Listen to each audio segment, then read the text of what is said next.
Hello, everybody. Good evening, good morning, whenever you are watching this. For the first time ever on this channel, I'm mainly your football guy, right?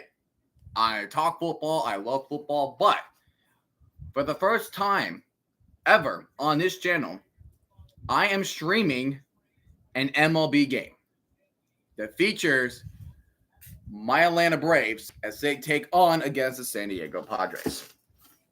So, I am going to put that as a disclaimer.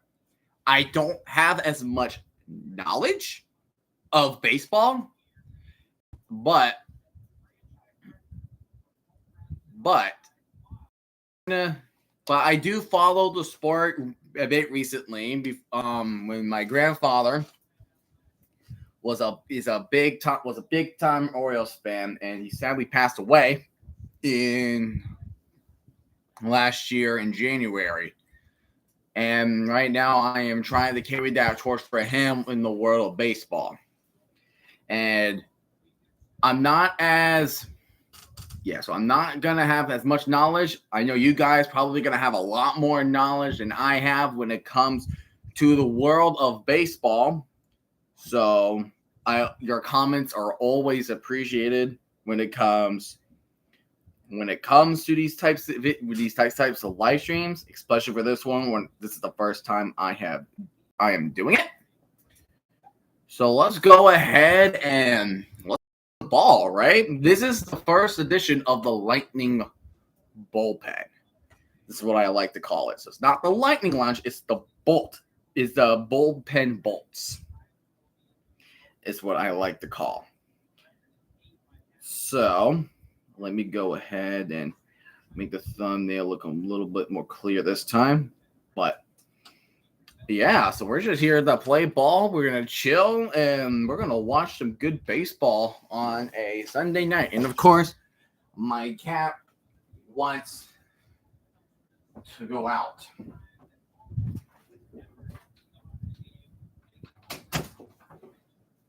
So a couple things that we want to have a little touch on before the game started. Starting with the Braves, the away team here tonight.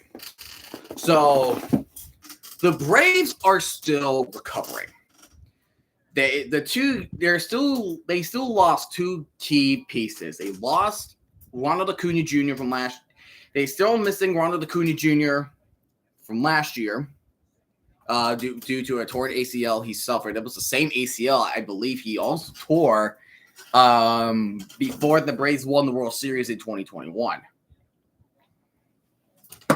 And their pitcher Spencer Strider went out early for Tommy John surgery. So as of right now, he is pitching in the minor leagues for rehabilitative purposes. So as of right now, it's like there's a big question marks for the Braves right now. Like right now, Jurickson Profar will be the leadoff hitter for tonight, as he's mainly replacing Ronald Acuna Jr. And then we're keep on getting catching because I believe Sean Murphy is also injured as well. So looks like I believe it's pronounced Tromp. Let me check his name. His name is Chadwick Tromp. He will be in the first initial lineup for the Atlanta Braves. So lineup, and Smith Shawver is going to will lead the game with the pitching tonight. And Jerickson, Profar, Alton Riley, Matt Olson, Marcell Ozuna, Ozzy Albies, Michael Harris, Orlando Arcia, Jared Kelenic, and Trump. And lineups will subject to change. It depends on what will be going on here at the moment. And on the Padres side, there was a little concern with Manny Machado from last night in their 1-0 victory over the Braves. And that was around the middle innings. I think it was the fourth or fifth inning where Machado was at bat. And when he swung that bat, he kind of felt something in his knee, and he had to extend that knee and kind of feel it. So today he was listed on day-to-day on the injured lineup, but it says here on MLB.com that he is back on the lineup. So that is definitely good. And you also have Fernando Tatis Jr. for Marlin, Luis Arias. Manny Machado will be the leadoff. Jackson Merrill, Cronenworth, Bogarts, Hayward, and Diaz. And Pavetta will be the one to lead off the pitching. Will lead off pitching for the Padres. Yeah, so the Braves need a win because after the series, after tonight, they had to travel to LA to face the Dodgers. And facing against both Padres and Dodgers back-to-back series, that is a tough test for the Braves. And the Braves are one of the two teams so far in the league that are 0-3. The other team being 0-3 is the Detroit Tigers. And then there are other teams that are 0-2, but as of right now, 0-3 is the worst record, and that belongs to the Tigers and the Braves. So this game right here is key for the Braves. They got to get that motivation so they can face against the defending champion Dodgers. And the Padres also a tough test too. So let's see. Let's do a little poll. I want to see who you guys think is going to win. Who are we thinking is going to win? Who is winning? Let's take a look. Atlanta Braves or San Diego Padres. All right. Let's do it. Sunday night baseball. And I'll end the poll when we are ending the third quarter. Not the third quarter, the third inning. But it's been so long because I've only been to two parks, two baseball stadiums, right? When I was really young, my first MLB game was at San Diego, actually. It was at the Padres. And it was that game, it was against the Diamondbacks, if I'm not mistaken. But I believe we lost a close one. I think it was a 3-2 loss to the Diamondbacks, but it was still a close game regardless. So it was a good game. Then the second MLB game I think I went to, it was – who was it? It was the Orioles last year on July 14th against the Yankees, and that was a dang good baseball game. But the price we have to pay to get there was ridiculous. I'm talking about sitting at around 98-degree weather on Camden Yards in Camden Park. 98 degrees. That's the hottest I think I have ever been to a game in probably ever. It wasn't pleasant. And we were also most of us were wearing black, so it definitely didn't help with the weather conditions. But that is what it is for tonight. And also, when I was at the Orioles, I got this hat, which I think is really cool. I love the blue Oriole hat, but this will be my second team, but the Braves will be my number one. I just happen to have this Oriole hat. And my girlfriend Dana, she got the same hat as this, but in a pink color, which I thought, hey, neat. We can both have that. But yeah, 112 games missed on the IL. Strider only had 2 starts last season, and that was enough to get him Tommy John. So this is how this is gonna work. So you see, we're at inning 1, and the arrow pointing up means we are now at the top of the first inning.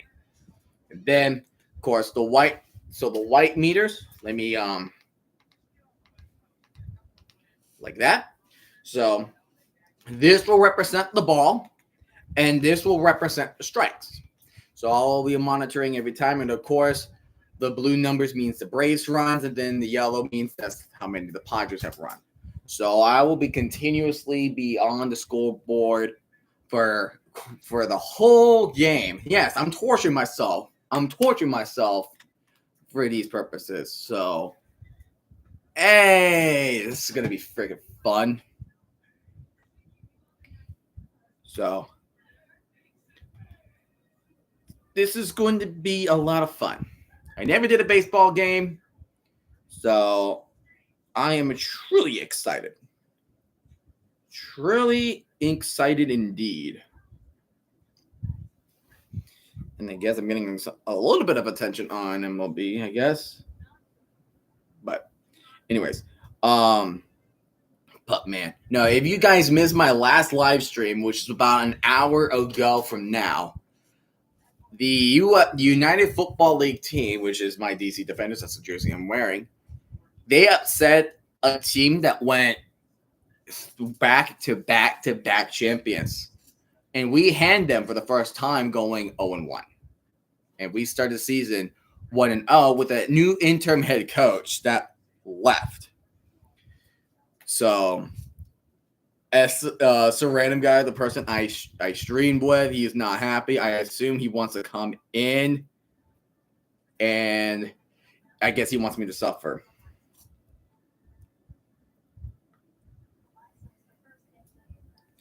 So this is going to be... I'm sorry. I'm just excited. I'm excited. Like, this is something new.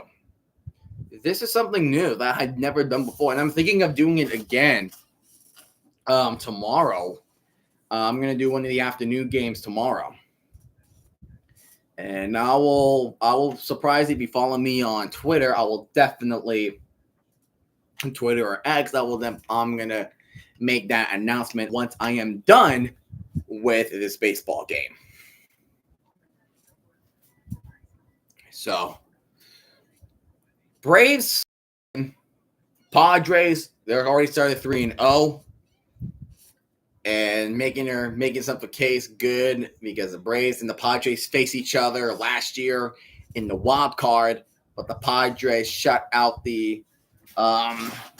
eliminated the Atlanta Braves, and the Atlanta Braves revenge tour is definitely not going well. I am going to say that with my heart. It's not going well.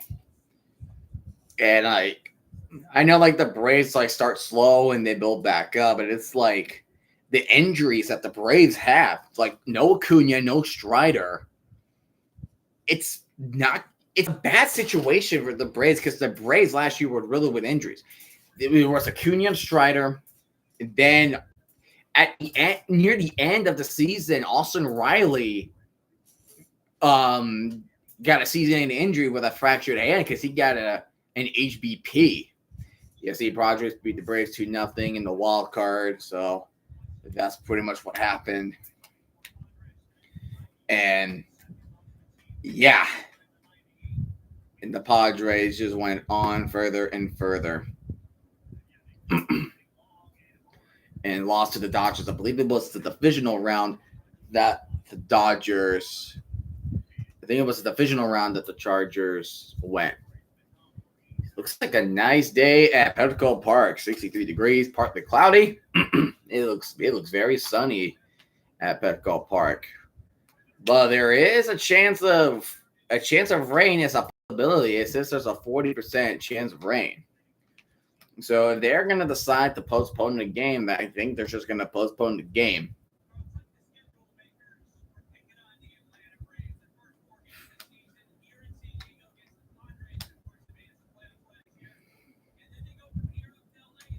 And yeah, the Padres and then the Dodgers. That's a brutal start. That's a brutal start. And then like after that, we have to go.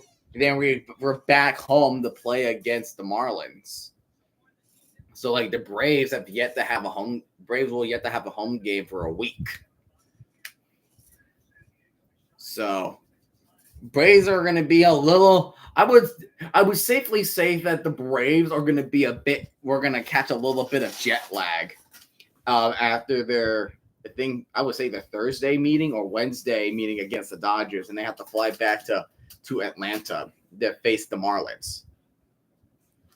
And then I gotta check. Okay, so who in the next foreseeable future? I'm gonna change my chat real quick. But then in the next foreseeable future, I wonder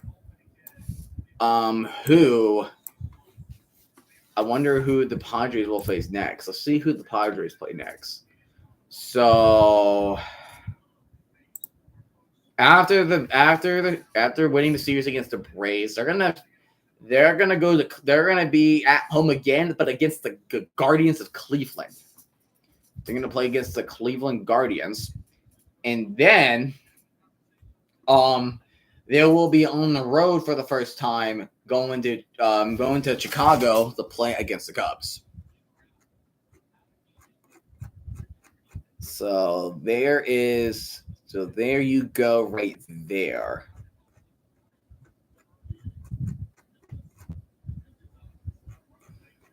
So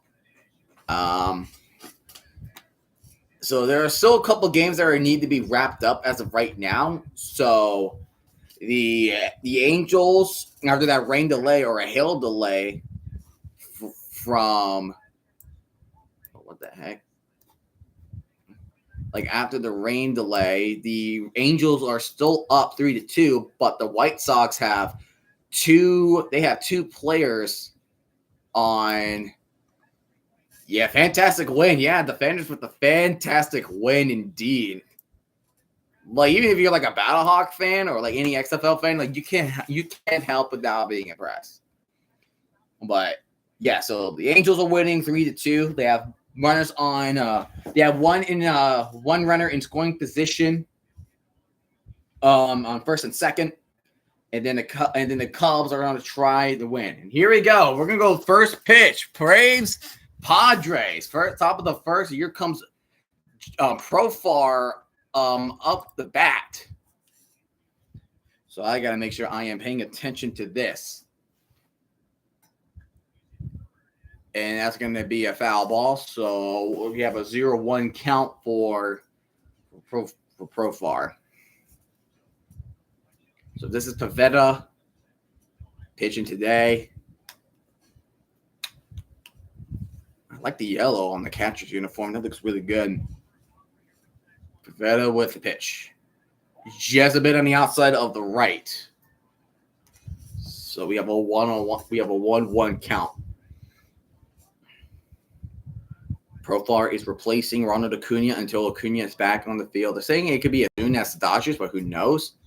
And he just made him swing for it. Ball was way low, and Profar chased it. 2 strikes now. 2 strikes now for the Braves.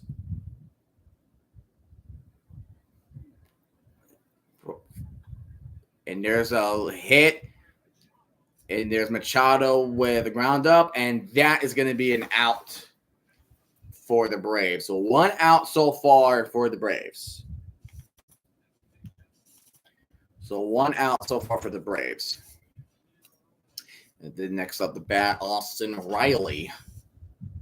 Last season with a with a 256 batting average and 19 home runs, but ended his season early with a fractured hand with the HPP. And looks like that will be a ball. I would think that is a ball. 2 home runs off of Pavetta in his career, but struck out 3 times. Oh, that was above, but that was called a strike.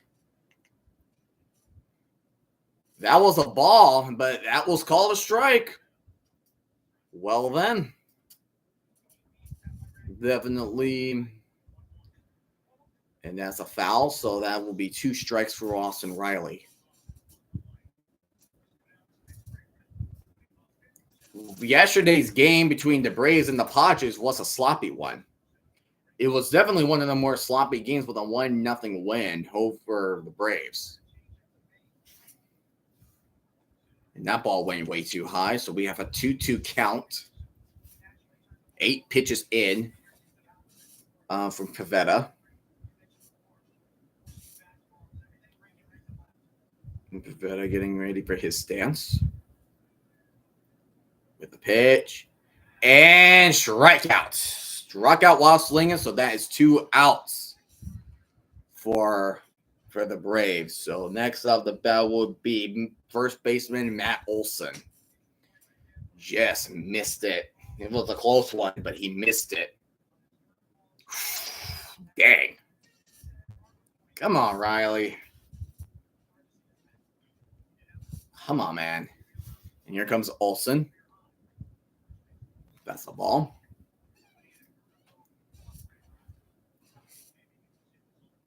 Matt Olson was one of the league, broke Braves record with the most home runs in the season a couple years ago. And that is a strike just inside the strike zone. 29 home runs last season, but the home run title of the Braves belongs to Marcell Ozuna. 1-1 count. Much inside on the top for Matt Olson.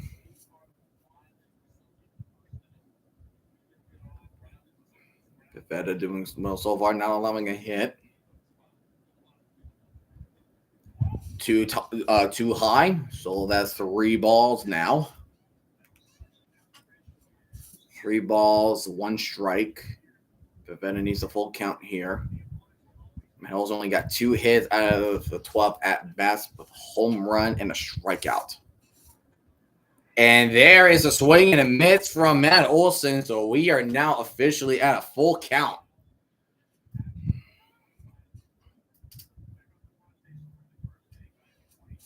Yeah. Braves definitely not. The Braves are not doing well so far in these first innings. And there's a hit from Olson going left field. Would that be gone? No, it will not. So now we have gotten to the bottom of the first.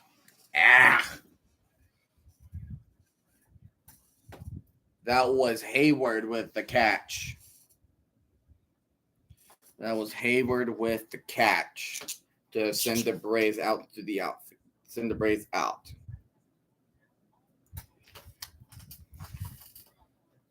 So now your lineup for the Padres include Fernando Tatis Jr., Luis Reyes, and Manny Machado.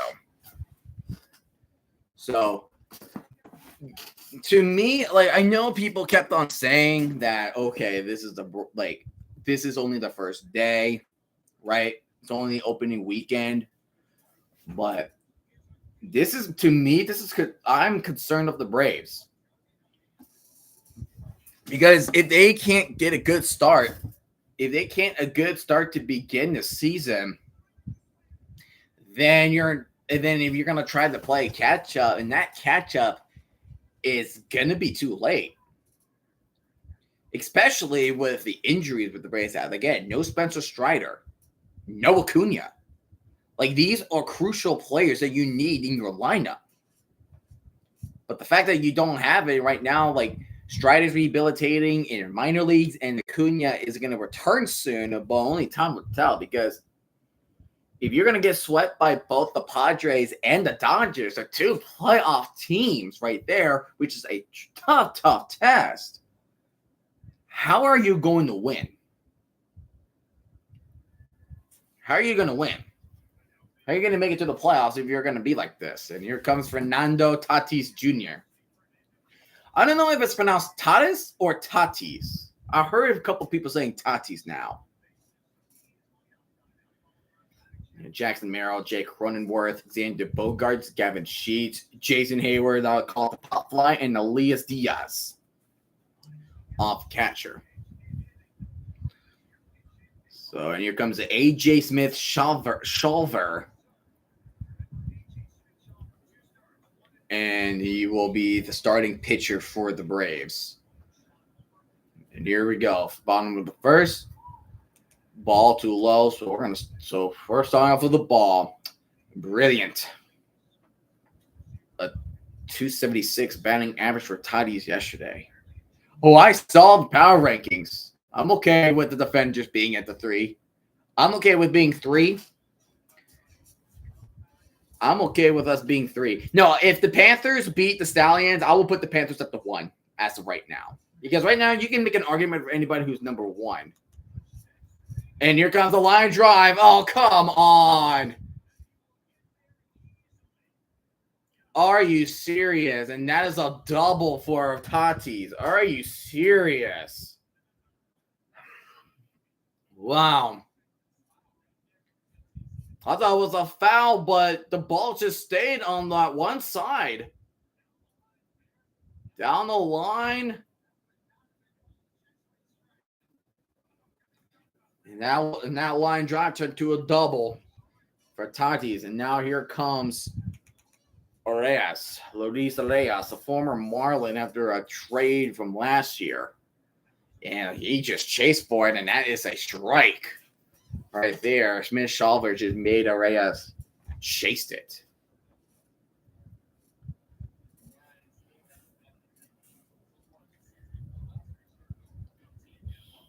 There comes another pitch, and that's just inside the strike zone. So that's strike 2 for the Arias. Tatis still on second base in scoring position.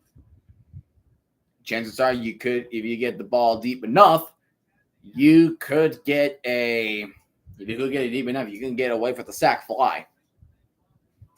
Battles got snubbed. I don't know.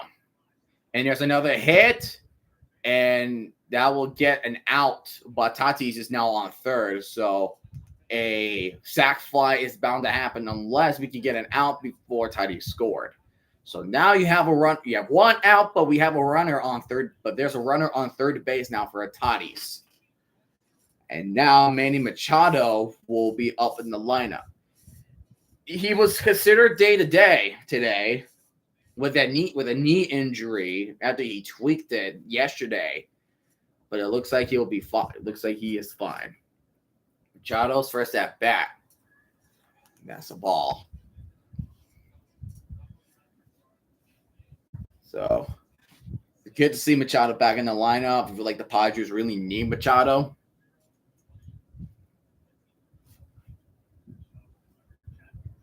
And here comes another pitch. And there's Machado with a cracking hit. And just over. And that's going to be a run for the Padres. Tatis gets the home plate. But that's a double for Machado. Are you kidding me? Oh, son of a gun, man. Son of a gun.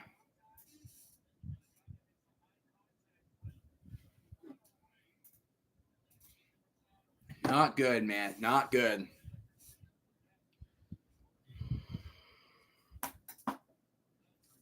That's definitely the start I was expecting, 100%. Jackson Merrill will be up. Felt like Kalanick lost sight of that ball. And there's another hit. Oh, sweet mother. Okay, he caught it. Okay, but he's gonna go for third. He's at third. He caught it, thank goodness. But wow.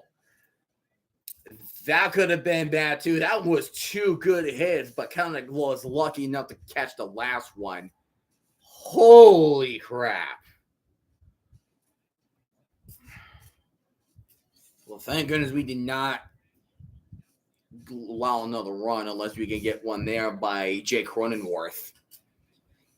Which it was a 3-3 tie at game 2, but Cronenworth sealed the deal with a go-ahead home run to win the game. Ball 1 now for Cronenworth.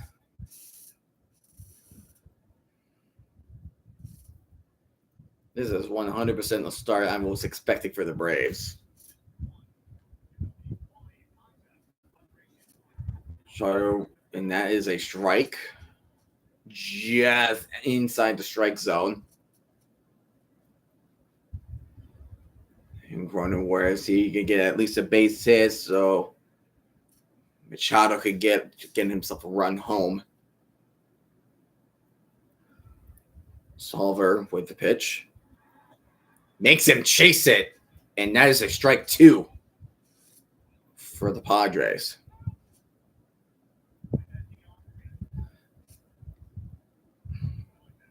Ooh, I like those neon green shoes. It was my cross country coach gave me shoes. They were like neon. Well, I bought the neon. There was like neon yellow Brooks shoes. I bought and they were terrific. And that's a ball, so 2-2 count. And I remember my coach, my cross country and track coach gave me like it's like green and yellow spikes, and I really liked it. And 2-2 count. Ball too low. So that is a full count now. Schaller needs to get a strike right here. I'll go back to your comment after I see that after this pitch. Let's see. Full count. Makes him chase it. Good job. 3 outs. So now next in the lineup for the Braves, we have Marcell Ozuna, Ozzie Albies, and Michael Harris. But Padres will lead 1-0. In your humble opinion, do you think the NFL should go to overtime postseason rules in the regular season? Or do college overtime rules or potentially UFL overtime rules? I mean, as long as if there is an overtime rule that does not involve a tie. Because ties in the NFL is freaking stupid. It's freaking stupid. Because the last tie that we have in the NFL was 2022's Commanders and Giants. That was the last time we had a tie. And when you have ties, now like it's getting funky. Because now you're running to a situation where they played 17 games, but the wins they have and the losses they have are not equal because they have that one tie. Because you think of a team that is 10-7, and a team that is 10-6-1, technically the team that is 10-6-1 is going to have a better record because they lost less games and they tied with a game they did not win. I believe, like, for football, like college and UFL, but the NFL should just eliminate ties.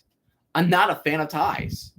Yes, we do it for there's memes for that, but there's memes for that. But however, like I'm not sure.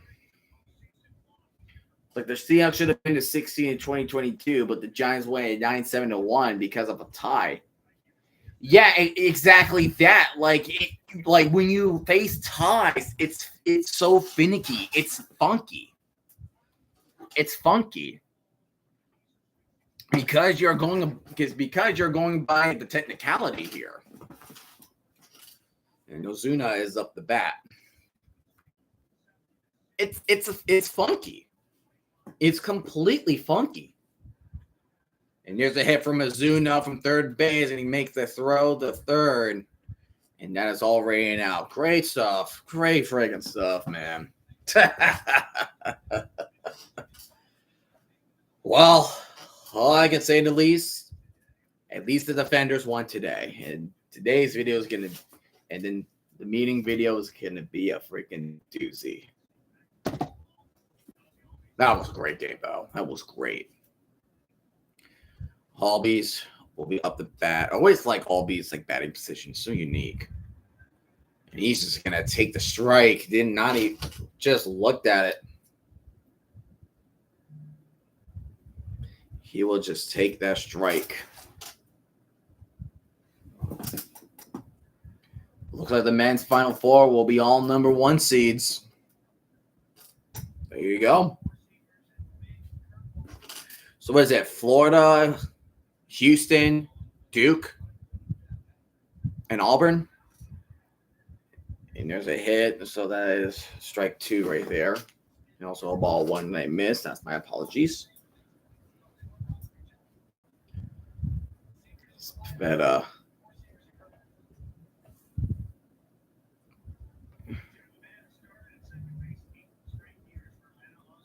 here comes the pitch. Whoa! Way too close to Albie's head. Hey there, brother. Hey there, brother.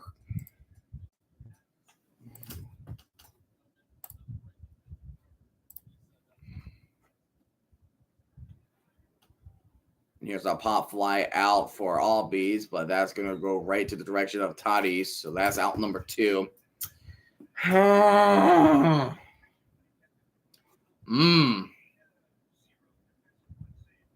So this is interesting.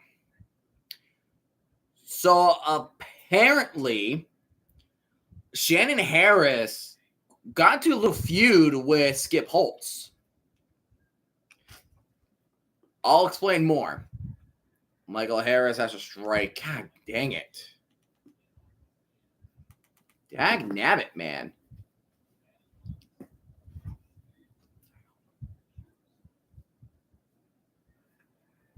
And there's a hit from Harris, but that's going to be fouled. So that is strike 2.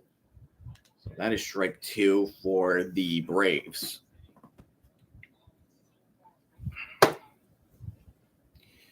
Didn't record a single hit off of Pivetta today. And Harris just making shades. Dag damn it.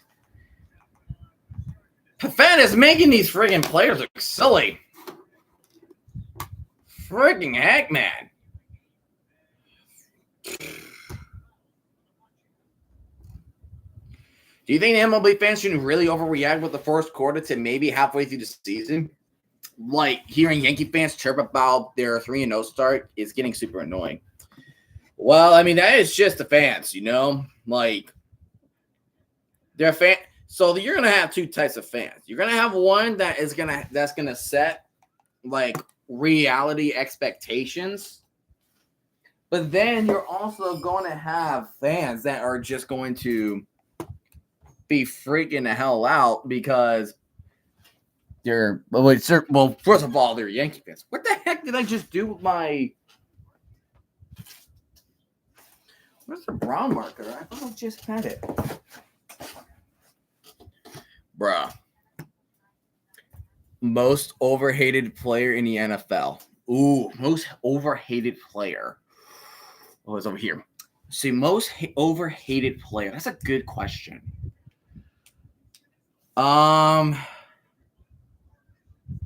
That's a good question, actually. Thank you, Base Tugboat, for asking that question. I feel like Russell Wilson. I was just about to say Russell Wilson because like he's playing prominent ball, but it's like, but he's now winning playoff games. Like statistically, he's getting teams into playoffs. Like he is statistically getting teams into playoffs. So there's that.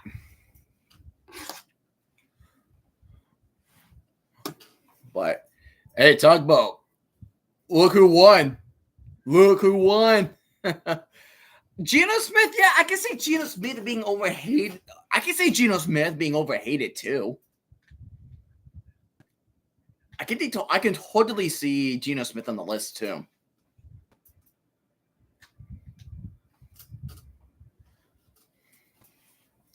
Well, wow. So Braves already went through 2 innings and already went through 6. I don't see the Geno Smith hate unless you're one of the Seahawks. Like, I don't hate Geno Smith. Like, I think he's viable as a journeyman quarterback. Like, he got the Seahawks to a playoff land. Wonder how he's gonna do with the Raiders, and the Raiders and Seahawks will play.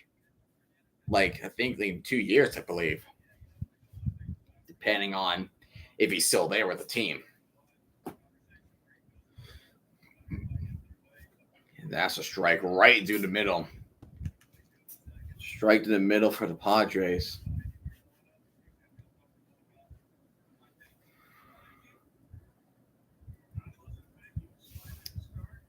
And then that's a foul ball, so that's 2 strikes right there. I endorse Geno Smith 500 times across YouTube. Like, there's always believers and there's always doubters. And that is a ball that is way too low. Xander Bogaerts up on bat. So you're going to have Xander Bogaerts, Gavin Sheets, and Hayward. I think it's Jason Hayward. I think that's his first name. Too low again. That's the same pitch. That was the same damn pitch. What are you doing, Shalver? Yeah, Jason Hayward. Good. Shalver out here throwing the same pitch. And he made him chase for a good pitch. Good one right there. It was 1 out.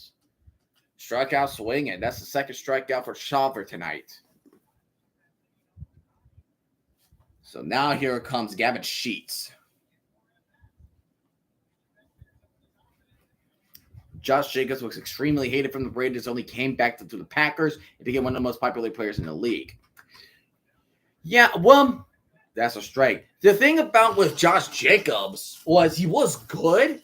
I felt like the fans hated him because like he wanted out because he was not getting paid, or he does not want any association with Josh McDaniels. And that's another strike. It made Sheets just chase the ball. They made him chase that ball right there. Would you say Jamal Adams overhated? In his prime, yes, he was overhated for sure. He was overhated. That is a ball. 1 ball and 2 strikes. I would say Jamal Adams overhated because like everybody was labeling him as Blitz Boy because he's always known for like doing these safety blitz to get to the quarterback. As of right now, yeah, he is over. He's been over at his time with the Seahawks. Like people have been labeling him like hated, and that's a base hit. Oh, son of a gun, man! And that's another thing. Like his last time with Seattle was 2023. He played in week 1, but he had a quad injury that.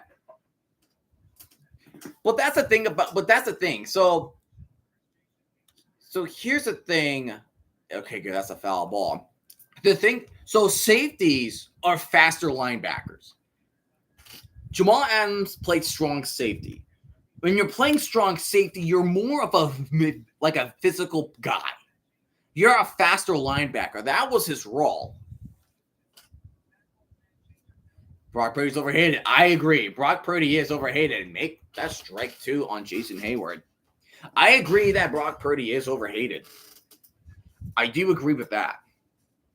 Like, he's not doing terrible. It's like the only reason the 49ers are doing terrible was because of those injuries. Like, the Brandon Ayuk injury did not help the offense. And a strikeout. Let's go. Third strikeout for A.J. Smith-Shawver. To a certain boy, Aiden O'Connell from the Raiders. Well, I mean, like, Aiden O'Connell's not, like, starting caliber. Like, he's not, like, a starting caliber, like Patrick Mahomes. Like, he's not that starting caliber. The Raiders needed a quarterback, and it was either Gardner Minshew or Aiden O'Connell. But they need to draft one this year. If they don't draft a quarterback this year, I'm going to lose it.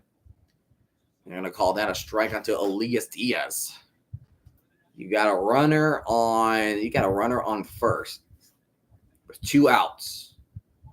Here comes the pitch, and that's a strike 2 for Diaz. He was an interim starter for 2023-2024. And he's the clear backup for Geno Smith. Yeah, he is a core backup to Geno Smith. I keep forgetting Geno Smith is a Raider. So you don't need it. I feel like you guys need a wide receiver at least. At least pick a wide receiver, like McMillan from Arizona. And that is the ball. No steal will happen.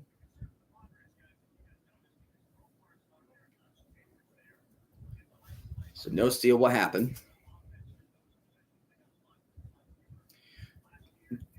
You know what? I do agree. I mean, not like the Dolphins, but Tua seems overhated. Yeah, I do agree. What is up, Anthony? How are you doing? Oh, crap. That's a steal. God darn it. A steal to Gavin Sheets up to first, stole second base off a wild pitch. Your Yankees killed it, Anthony. I count the McDaniels and Pierce era at the same time. But no. So yeah, Tua is overhated. I don't get the hate. I don't get the hate for Tua. 2-2 count, but now it's going to be a 3-2 count. So we have a full count for Diaz with 2 outs.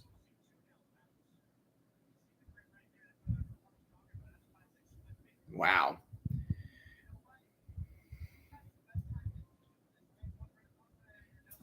That is a crazy pitch. Here comes the 3-2 count, and that's the ball. Damn it. Runner on first and second.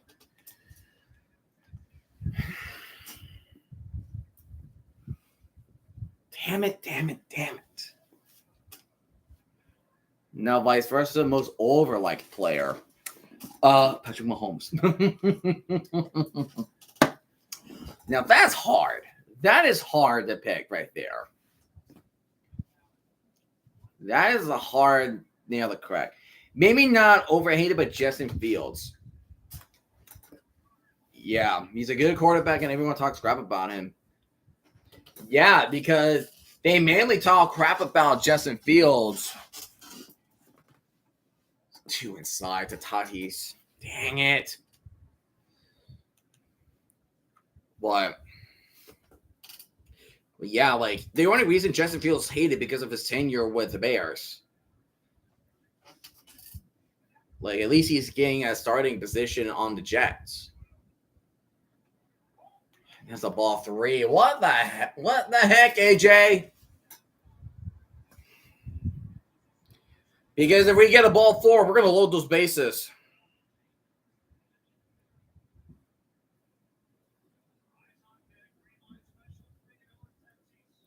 Three-0 count. Bases loaded. Bases are freaking loaded. Are you serious, game? Are you serious? Didn't throw a single strike to Tatis. Seriously? Steelers have like 5 cute quarterbacks and less than 2. Yeah, because who were the quarterbacks? There was, because there's Russell Wilson and Fields, so that's 2. Then there was Mitch Trubisky at one point. Then there was Kenny Pickett. But who was the 5th one? I can only think of the 4 of them on top of my head.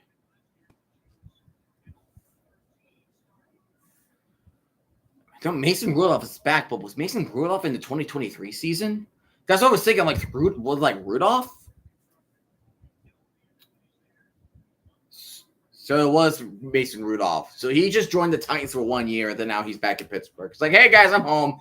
Tennessee didn't really work out, so I'm back home. Oh, come on. Solver, stop with the balls, man. Stop it with the balls.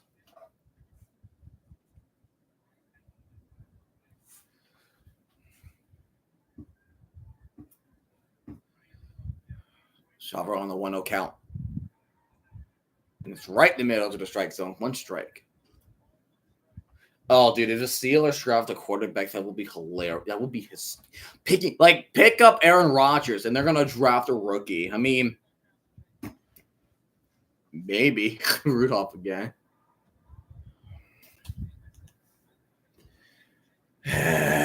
Stop it with the balls. I just want to see Pickens and Metcalf doing a tag team against the CV duo. That will be nice. 25 pitches this inning, and he pitched 15 times in the first. And that's a hit. Shoot, catch it. Okay.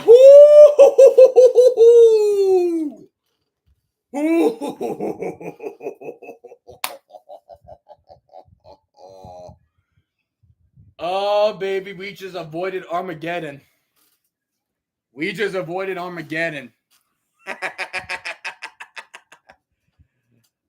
We got lucky, boys and girls. We got lucky.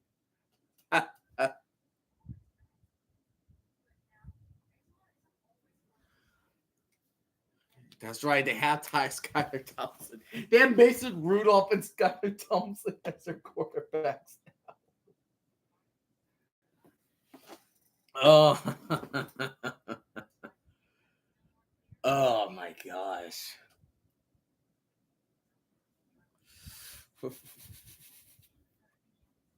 Steelers quarterback situation is so interesting.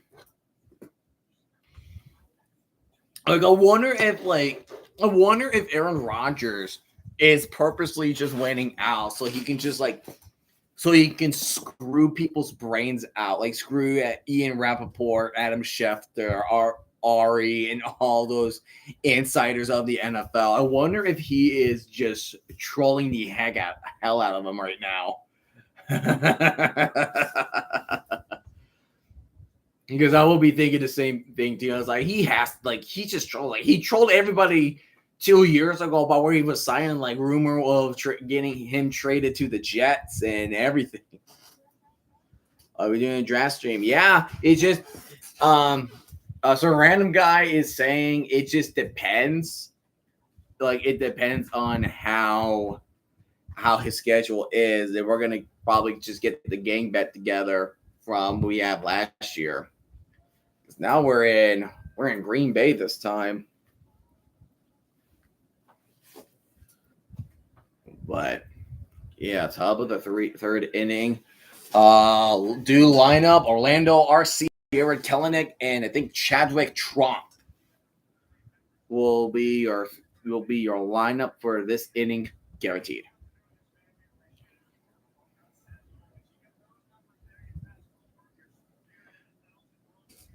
I would have drawn last year, but something came up. You're all fine, Thomas. That is all good with you, man. Pavita with the first pitch of the inning to Arcia right down the middle. Kudos. Freaking kudos. Hot take. Bears with NFC. That's a potential hot take. That's a hot take. I appreciate a hot take. I appreciate a good hot take right there. So, that with the pitch, and that's a hit from Arcia, and that's a foul, and that will be fouled.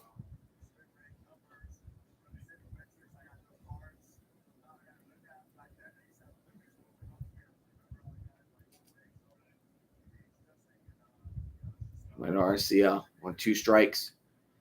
And there's Arcia, and he gets a base hit. Let's go. Finally, we got a hit. Took us 3 innings to finally get a hit. In 3 years, the Chargers or Broncos will flip the AFC West. What if they just win the next season against the Chiefs? What if either of those 2 teams win the AFC West? That would be hysterical. To me, that would be hysterical. And here comes Kelenic, and he's going to get a base in, and there's got a potential double play. That's 1 out. And he's saying safe for Kelenic. Oh, baby. That could be reviewed. I thought he was going to be out, but they're calling him safe. Let's take a look. Who was there? That's Kelenic. He's safe. Foot stepped just before the ball hit the glove of Luis Reyes. So, Kelenic is safe, and Chadwick Trump. And Chadwick Trump will be making his at-bat. And there's another hit, and that is a double play to end it. Gosh! Come on! Seriously! We can't even get more than 3 batters per inning now. What the hell, dude?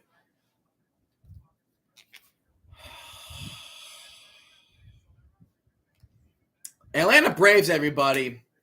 Atlanta Braves.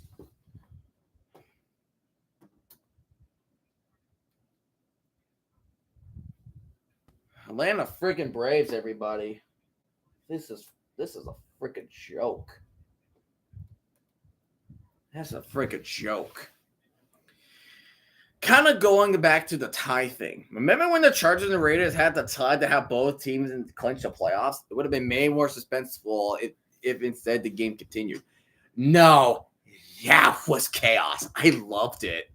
I freaking loved it. I wish there was a game 272 like that again.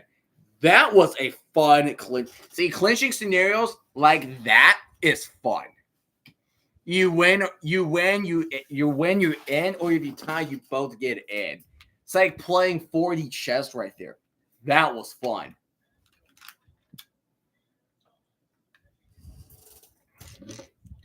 That was definitely friggin' fun. But the Braves can get more than 3 batters out per inning. What the freak, guys?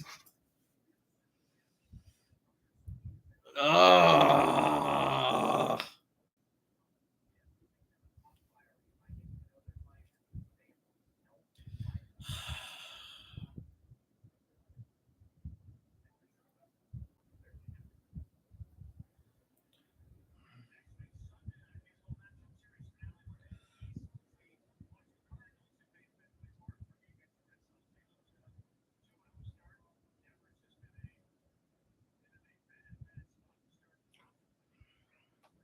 So next Sunday, Cardinals and Red Sox.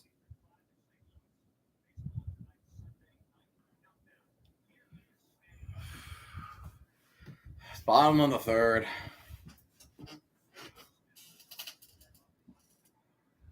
That's a strike. Steelers would have sued the NFL that the Chargers and Raiders had tied.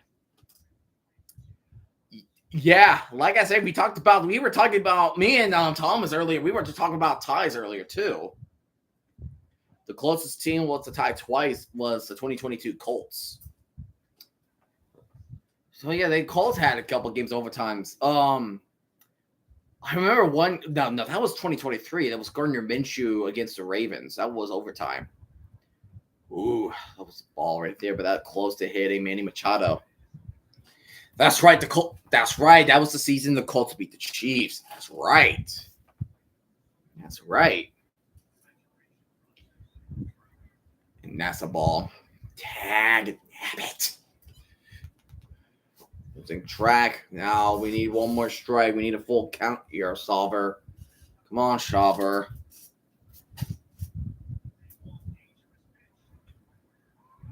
And there's a line drive. Austin Riley throwing it to first, and that is an out. Okay. I do remember that, Thomas. I remember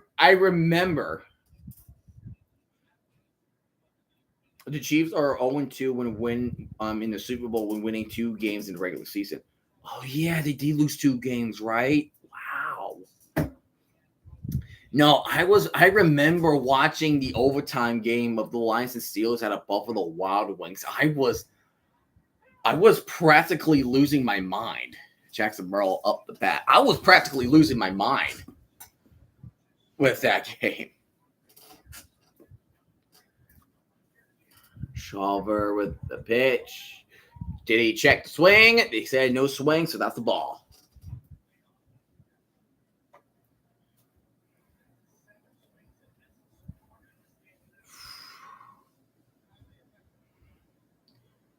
Seven swings and misses on changeups. Well, good. Keep it like that. And there's a hit. That's the Albies throwing it to Olsen, and that is an out. 2 outs for the Padres in this inning, and then Jake Cronenworth will be up the bat. Yeah, because Super Bowl 4 they were 14-2 in 2020, and then they went 15-2 before they went to Super Bowl 59. That would be a shocker if the Raiders winning the AFC West. I felt like, and that's a strike on the Cronenworth. I felt like it would be a shocker if it was anybody but the Chiefs winning the AFC West. Pitch too low.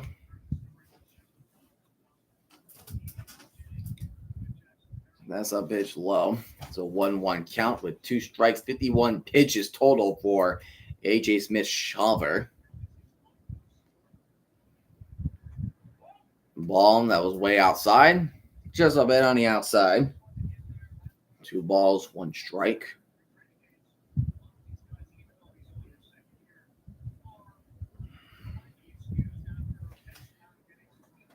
Just inside the strike zone, so 2-2 with a slider. Being crucial for the Braves to get a strikeout right here from Shawver. Come on, Shawver. We need this one. We need this one. That's a foul. Extreme Take Jets win the AFC East. I doubt it. I don't know. I'm just not expecting the Jets to make the playoffs because this is a complete rebuild of the team. I just want them to get off to the right foot first. Like, that's all I want from the Jets. I just want them to get on the right foot and then try to make a playoff push. And that's a ball 3 for Cronenworth. A full count with 2 outs. Bottom of the 3rd inning. Smith-Shawver on the 3-2 count.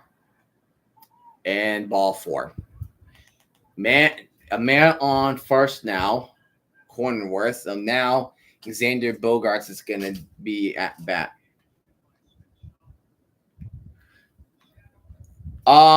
The Jets went 7-10 in 2022. We started 7-4, but we lost the last 6 games. It was horrible because of that quarterback.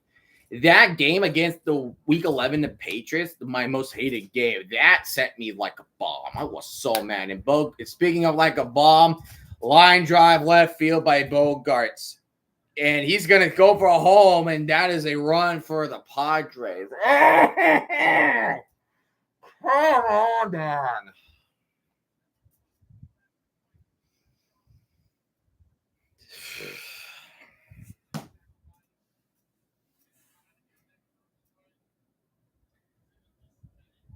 So line drives all the way down to the outfield, too. Jeez Louise. Feel like this is going to be a long season for the Braves. A very, very long season.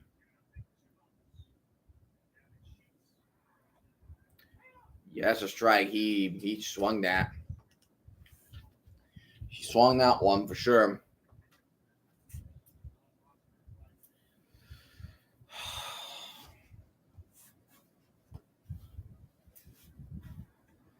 He made him miss. Good. Gavin Sheets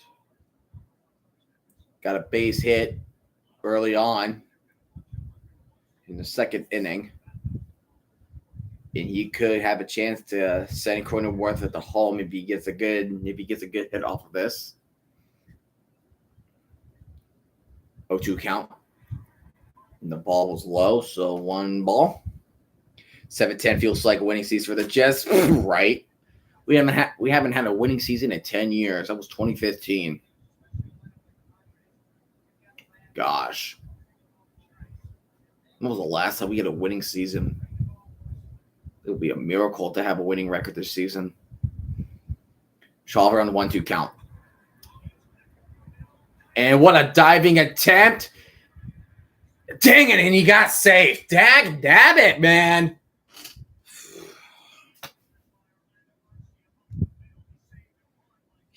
He saved the run right there, but he did not get him out. That's safe.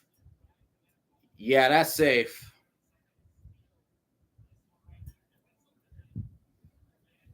So the longest playoff droughts of all sports are the Sabres in 2011, Jets 2010, and the Angels 2014.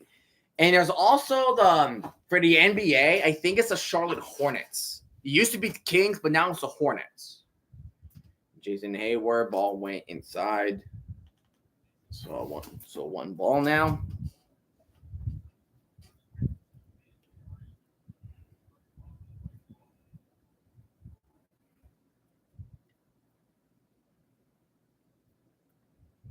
Shawver.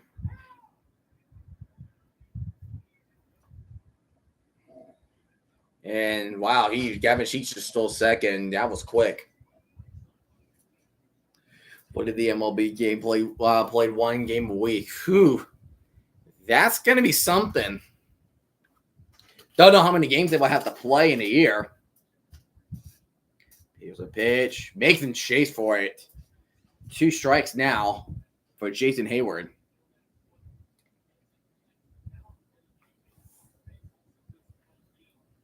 The Fathers are a good team. What do you mean by that? Dude, that will take 52, 104, 56. That would take more than 3 years to finish the season. And there's a strike. Thank goodness. One of that inning over. And now we're back to Profile, Riley, and Olsen. Braves, please get more than 3 runners down, please. Like, I swear. Come on.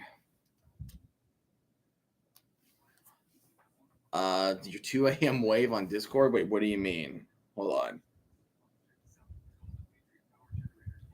Oh, okay. Oh, yeah. My apologies, dude.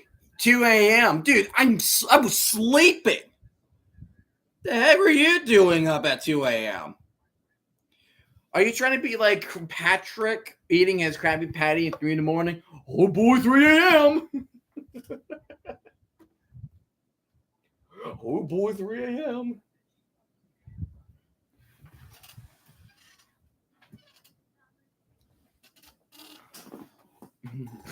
You were? You friggin' were. Wow. Of course you friggin' were.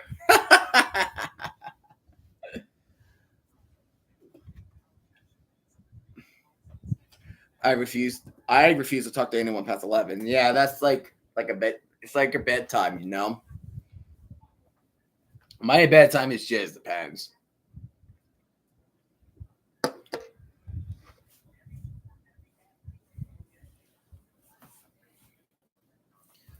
Like, I feel like if we're just like got done with a long day of work, I feel so weird to talk to someone that late. I mean, I feel like it just depends on who you're having a conversation with. I feel like that just depends, you know?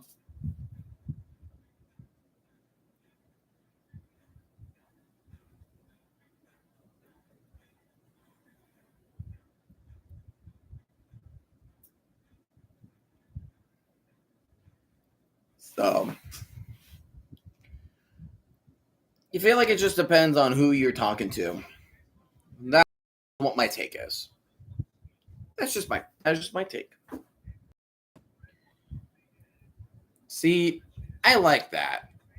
And that is already a strike. Great job. We're getting a strike at the first pitch almost at every inning. It's crazy. Last year I had to talk to someone at 11:30 for a school project. I was so upset. Like, what was it, like a last minute school project? Like, you guys didn't start on it and then you had to like rush to get that finished? Was that the case for you? Because I hate rushing it. Like, I'm the type of person that I want to do the group project. I want to do my part, and then if nobody else does their part, I have to do the part for them. It is freaking frustrating. I hate being that type of person, and I hate those type of people in group projects. Because a group project, I do my part, you do your part, and we check each other's work. Like, that's just how it goes. That's how it goes.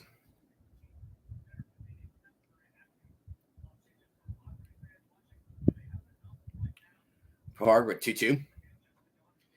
And that's the hit, but that is going to be, that's an out, just an out. Hate this team. When I get the option of a group project all by myself, to avoid that. But that's when I was younger, I was that type of person. Like, I was the type of person that I would rather work by myself, because it's like I do not want to. Because sometimes, like, when you're working on school projects, you're gonna run into a little bit of a power struggle, and running to a power struggle is not an ideal solution.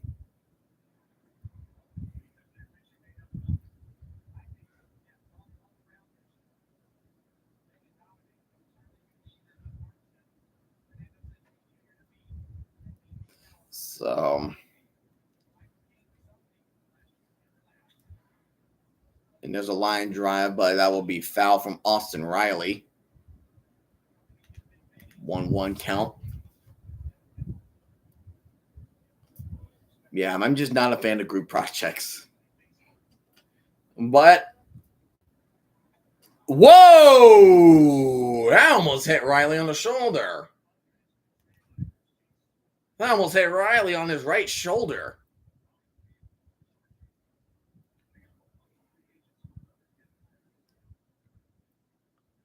To fit out on the 2-1 count.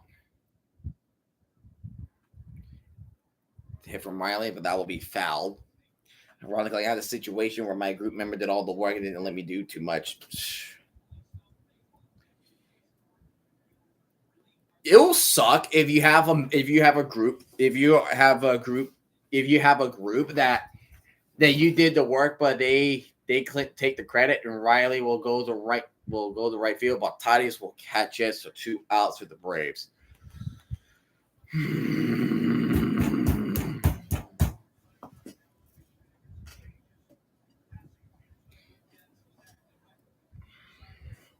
We're gonna start.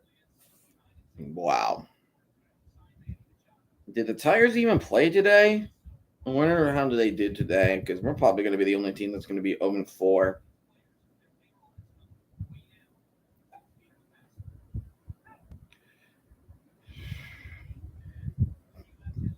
I don't think the Tigers played today.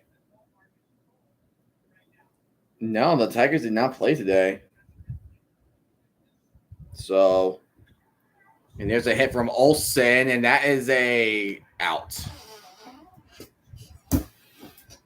I hate everything so much.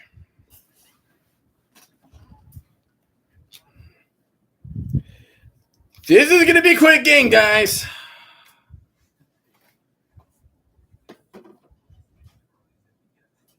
Oh, Thomas are here's something interesting that just happened. Having 2 introverts doing the same project or 2 extroverts doesn't work. You gotta have a mix. A balance works fine. I want you guys, hold on.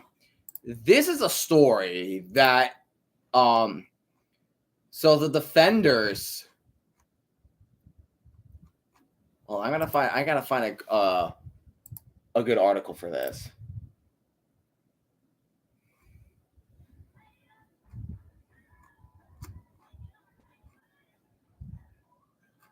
Bro.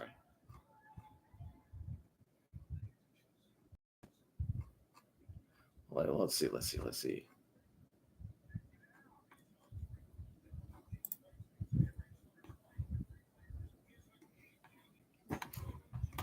All right. So this is interesting of the UFL. Look at the story right here. Drama in UFL as DC Defenders interim head coach Shane Harris unloads on Birmingham's head coach Skip Holtz when shaking hands after the game, saying, "You call me a doorman. You call me a." To which Skip responded, "What?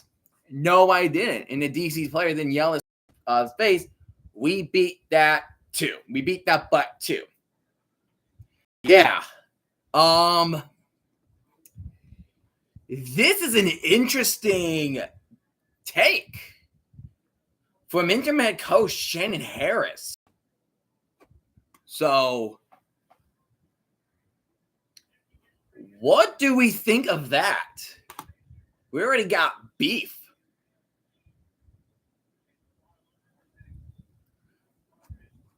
That was whew. DC and Birmingham can be a new rivalry because they already played twice, right? They already played twice, but both games are close. And now two teams are 1-1. So this is fun. Not as fun as Diaz getting a hit there.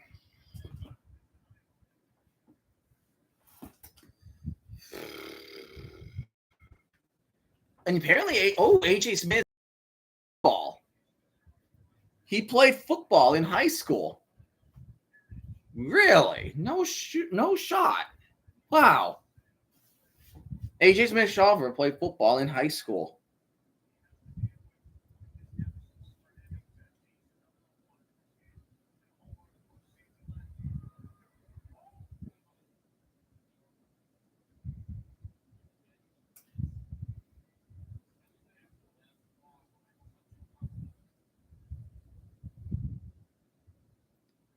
Titus Jr. 1-0. Already a 1-0 count. Ooh, try to catch Diaz stealing. So he has one more time to catch him like that, and after that, he can feel free to freaking run happily ever after.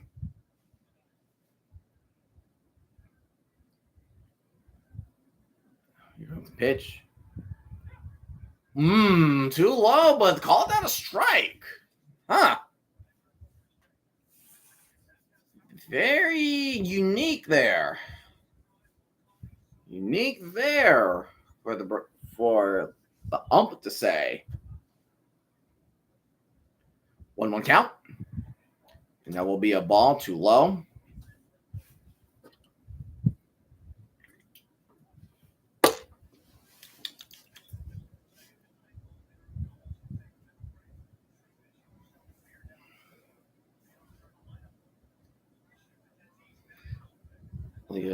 Diaz.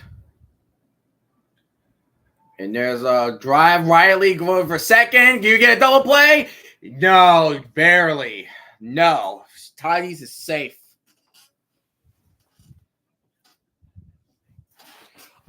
State breakdown of the UFL Texas. 3 teams everywhere else. 1 team, DC, State, Michigan, Tennessee, and Missouri. Yeah, everywhere else is 1. You're right. Yeah, safe. We got 1 out though, but Tatis now will take Diaz's spot on first. Luis Reyes will be up the bat, and that is a definite ball right there. But that was a good play by Riley. The adjustment that he makes just to get the second.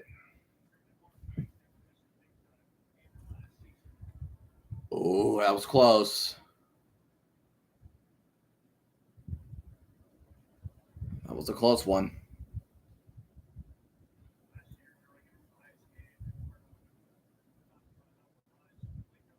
There are 2 Washington states. But DC is not a state, though. Oh, and Tatis is stealing. Arcia, does he get him out? No, they're saying he's safe. Dang it. Ah, come on.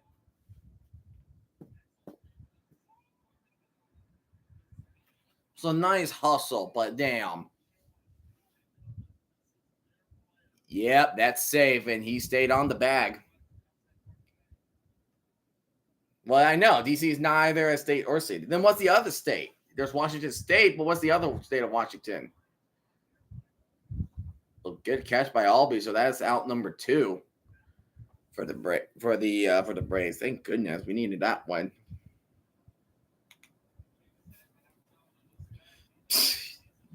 Jokester. Freaking jokester. You're such a jokester.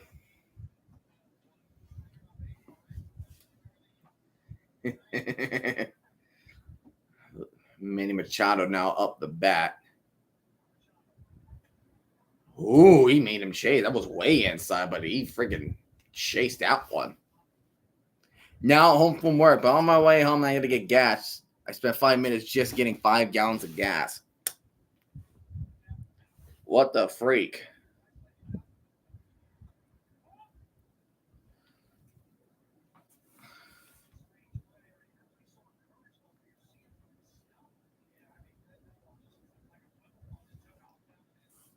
One count.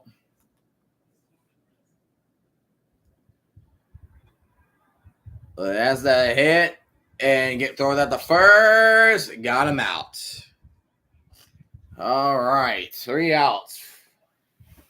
All right. We're about to reach the halfway point of the game. Padres are still up 2-0 over the Braves.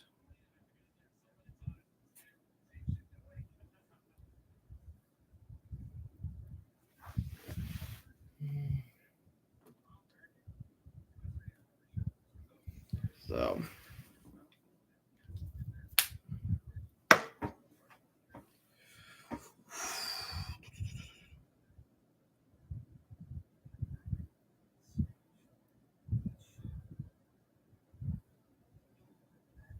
she had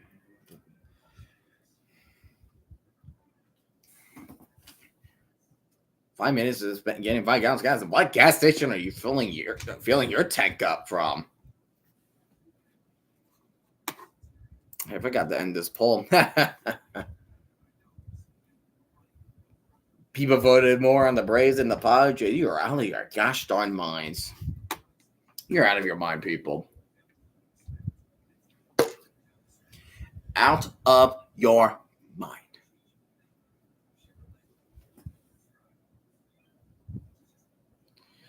It said the pump was slow, but 1 minute a gallon is the same. Right? What the freak? A minute a gallon. That is unbelievable. Oh, yes. I'd like to spend a minute to get 1 gallon of gas. Usually it takes like a minute to fill up like 2 or something.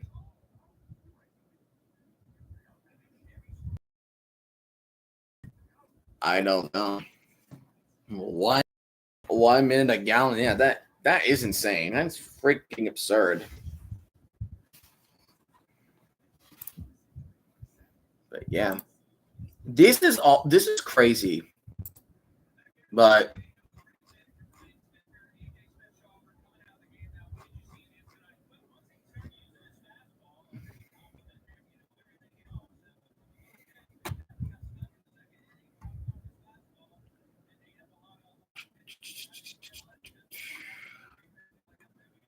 I can't believe the Defenders beat the Stallions. I'm still in shock with that one. I think Stallions is the best 0-1 team. The best 1-0 team, that's hard to pick. I don't know.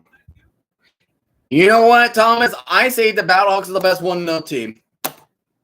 Happy. Be happy. Battlehawks are the best 1-0 team. They're the best 1-0 team, in my opinion.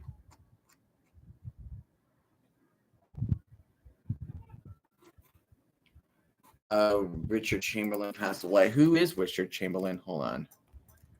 Richard Marcelo Osuna. I gotta keep track. My bad.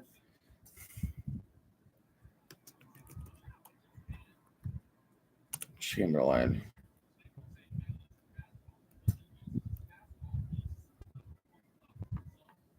He's an actor.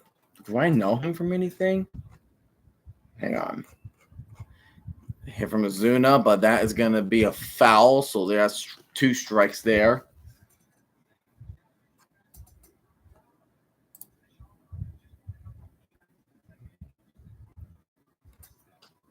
And he served in the Army. And that's ball 3. Trilogy 3, the Musketeer series. Oh, wow. And that's another foul right there. So she was in the movies. Television shows. Yeah, he got Azuna.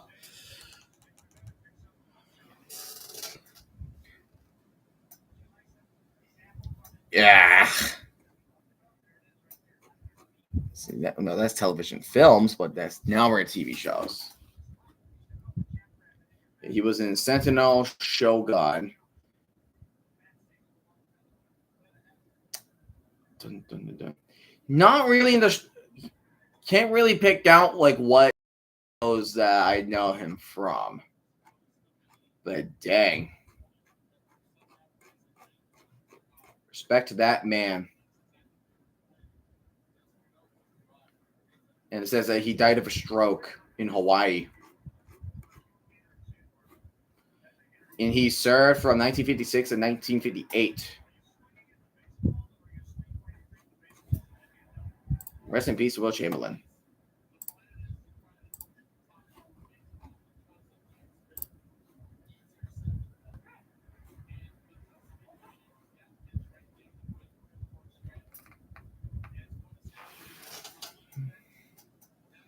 All right, 1 and 2. My bad. I got myself distracted looking at Will Chamberlain. Aussie Albies. There's a hit, but that's gonna be a pop-up fly. Yep.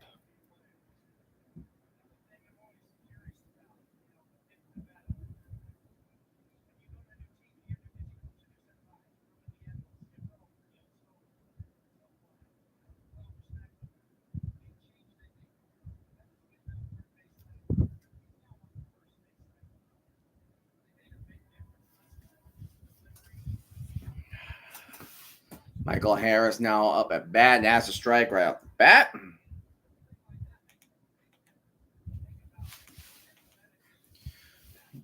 Mm.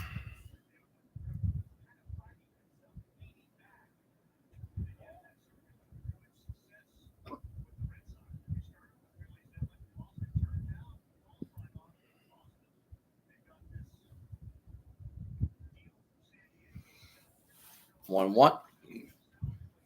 And that hit was a foul, so 1-2 count. Oh wow. Oh. So okay, so I'm gonna go back on to the drama between the Stallions and the Defenders, right? And that's a foul ball right there. I want you guys to take another look at this, right?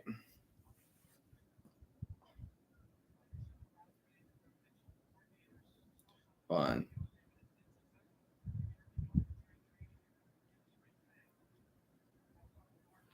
Well, let me show you this real quick because this is This is drama. I think we're going to have ourselves a new big rivalry in the UFL.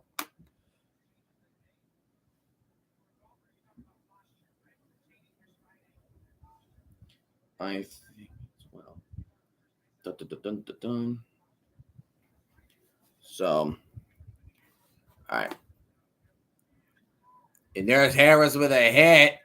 Is that gone? Is that going to hit the wall? No, it's going to be a pop-up fly. And that is 3 outs right there. Dag. Nabbit. We can't do a damn thing here. We're officially halfway through the game.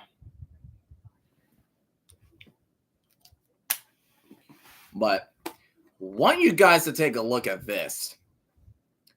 So it's not only Shannon Harris and Skip Holtz trading blows.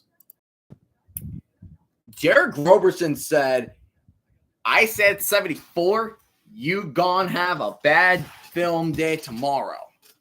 DC Defenders Derek Roberson did not mince words when speaking about the Stallions' left tackle, Christian DeLauro. First head coach is chirping now. This, it feels like a rivalry brewing. I agree. I think we just witnessed a new rivalry today, ladies and gentlemen of the UFL. I think we have a new rivalry. Stallions and Defenders both played close games last year and this year. And now when Defenders finally got their revenge against the Stallions, now their Defenders are now tripping back on the Stallions. So what do we think on that? The players and the coaches are chirping at each other.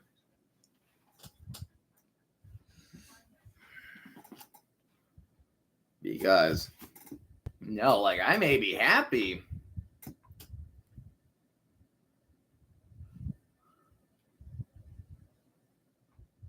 But, man.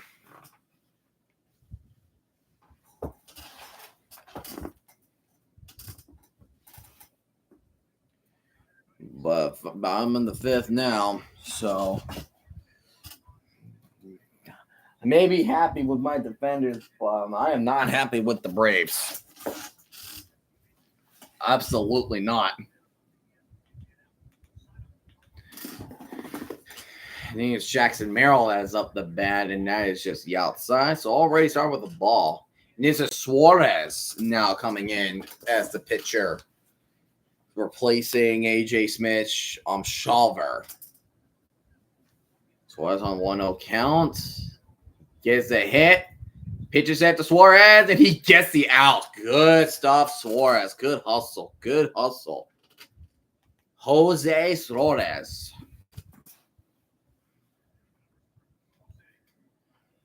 Not a good ERA. He has an ERA of 6.02. That is definitely not good.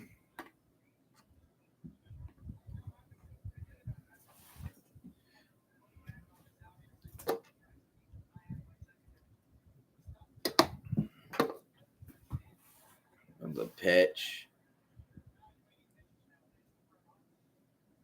I did get the sombrero, the Padres sombrero. That is really nice.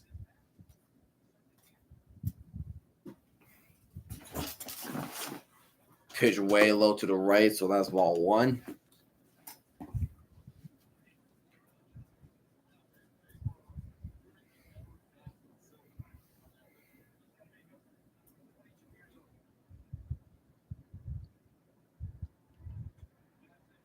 Strike 2.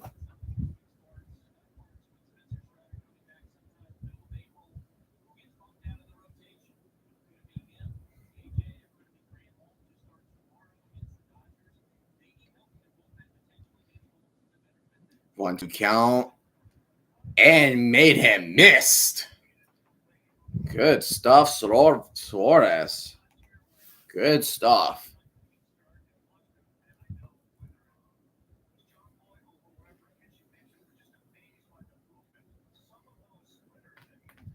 All right.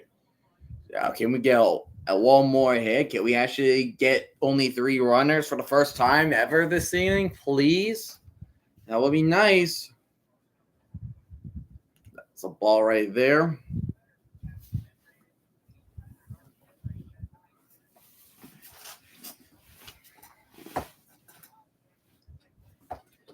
That's a ball right there. Suarez on the 1-0 count. Makes Beauregard swing and a miss. Make him chase after it like a dog on the bone. 1-1 count for Bogarts. Gets up 1 and 2. He had a double earlier today. Suarez on a 1-1 count. Too high. That's ball 2.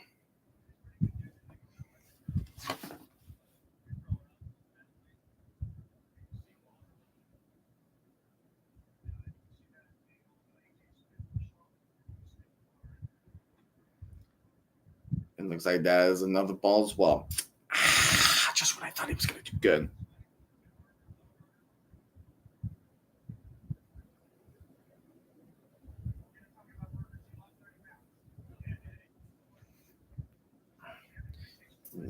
Three, 1 count. Ooh, strike. Bogart thought it was a ball, but it was just inside the strike zone. So now we have a 3-1 count, a 3-2 count.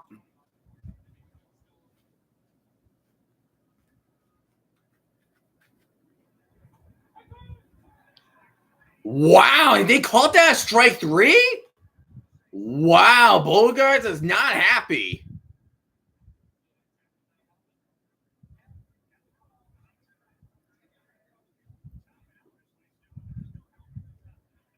Wow. That's shocking. That was a strike. I thought that was ball for sure, but whoa. I think a couple Padre fans are not going to be pleased with that one. They are definitely not going to be pleased. Okay, I was like, where the heck did my one thing go? There it is.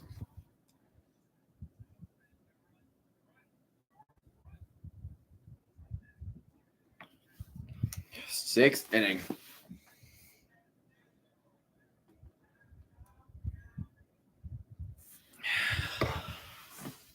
Wow. Freaking unbelievable. So we're now in this. So we are now officially in the 6th inning.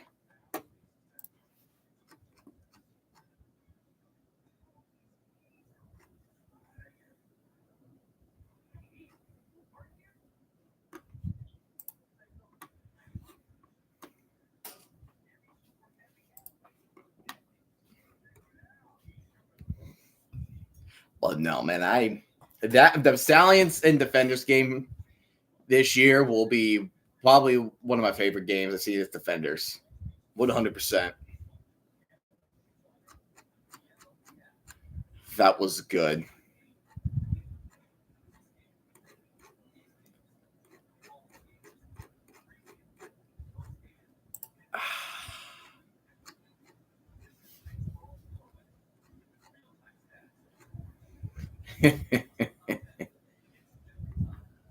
I don't know if the Braves are. I think the Braves are going to be 0-4. They're going to have the worst record in the freaking league.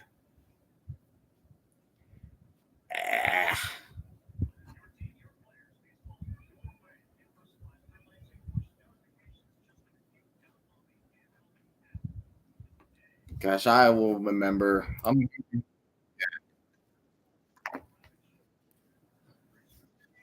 sorry the feed is bad. I uploaded my. I made a video on my Twitter on the moment we defeated the. Apologize on that part, but it was an astounding moment. Like, I'm just listening more time.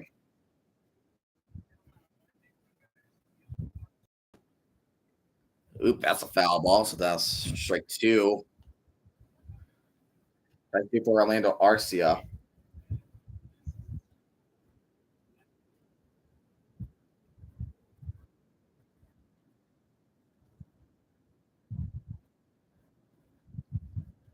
that's another foul ball again.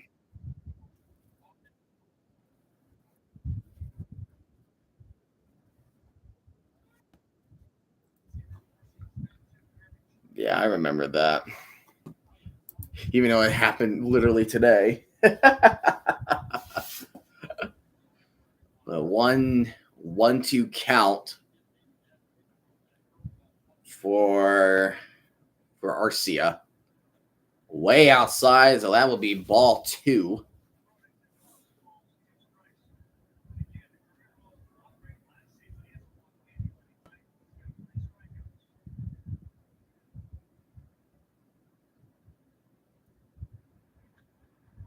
And there's a hit, but that's going to go to shortstop, to first base. And 1 out. Brilliant.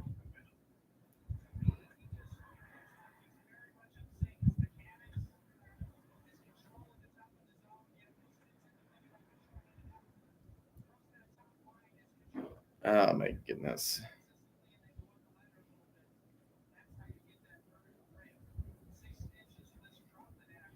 Dun, dun, dun, dun, dun, dun, dun, dun, dun. Ooh, that was close to Kalanick and his knees. We almost snapped his kneecaps. Snapping kneecaps now.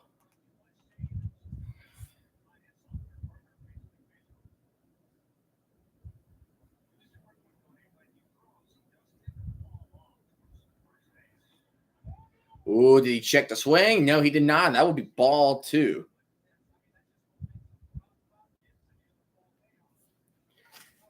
But yeah, Nick Pivetta is still in. 6 flyouts, 7 ground outs, and 3 strikeouts. Here comes a pitch and a hit from Kalanick. And that's going to be a pop up, and that's going to be an out, number 2. And Riley slammed his bat to the ground. Or Kalanick slammed his bat to the ground. That's 2 outs. And there's frustrations around for Atlanta.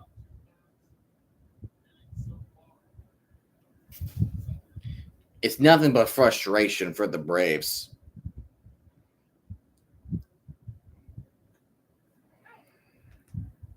Like, I got no other words to say. Look at that. 18 straight innings without a run. Which is the longest drought in the MLB this season. And jeez Louise, he just made Trump look like a dog and chased the bone.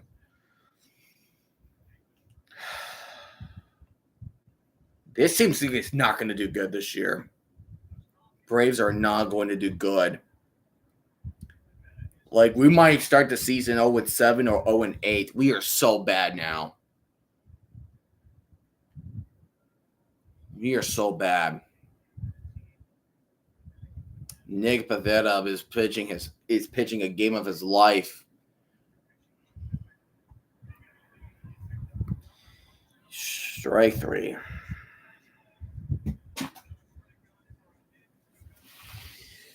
Well, there you go. There you go. It's still 2-0, but with the way we're playing, we are playing like absolute garbage. Absolute garbage. Seriously, 18 straight innings without a run. That means the last time we have scored a run was game 2 against the Padres. What the hell are the Braves doing? Like, seriously, what are we doing?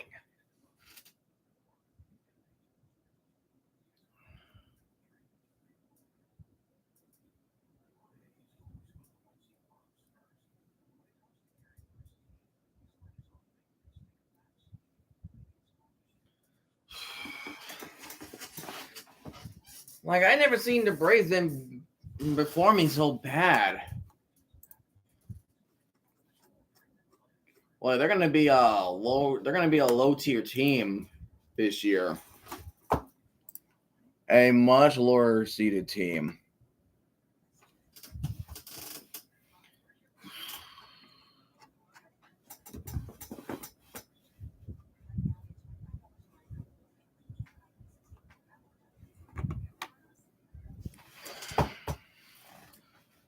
Wow.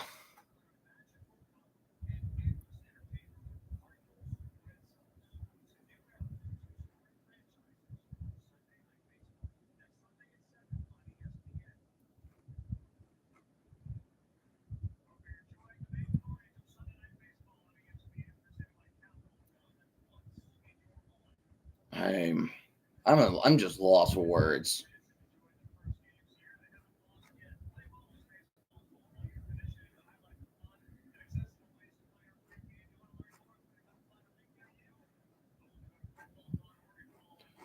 Uh,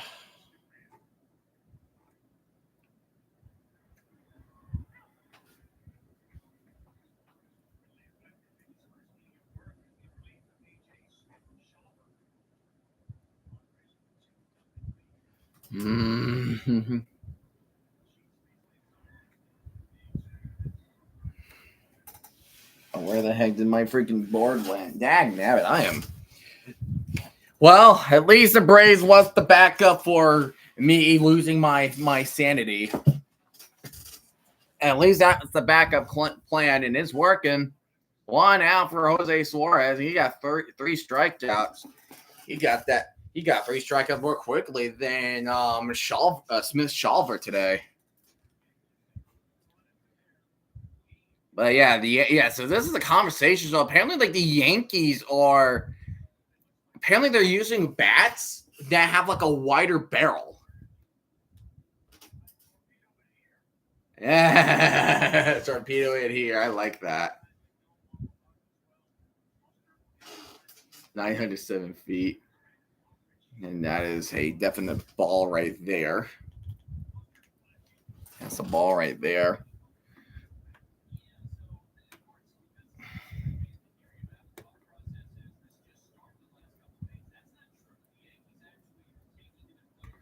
Suarez with a pitch. That's Lockridge coming in. This is Lockridge coming in favor of Hayward, replacing Hayward in the batting lineup. Going down, so that will be ball 2.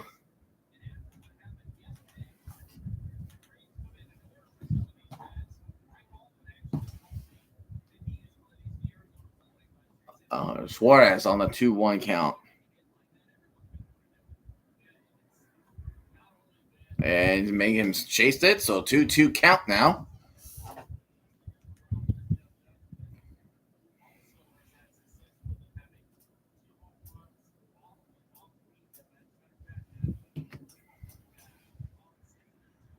Just a pitch outside of the strike zone, so now we have a full count for Lockridge. Brandon Lockridge. PH. Is that pitcher hitter? I don't know. And ball 4, and he's going to take his base. Yeah. Indiana NFL coach Pachor, Raheem Morris, was the only coach missing. He forgot to call a timeout again. No. Nah. It was. What you got? What you call it? What about It's funny that this guy is watching the game from his hotel room. That's awesome.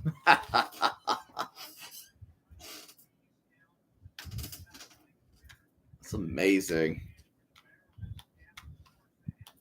But yeah, Matt Eberflus. Yeah, Matt Eberflus too.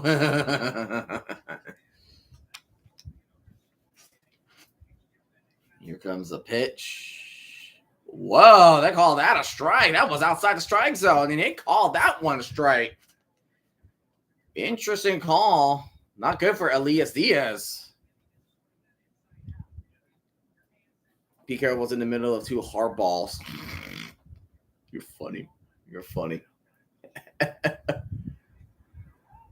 that is a ball. on the DS. We got one out right now with a man on first. Elias Diaz is on his at bat. Suarez on a 1-1 count. Right to the middle. That is strike 2 for Jose Suarez. And I just changed that into a clock now.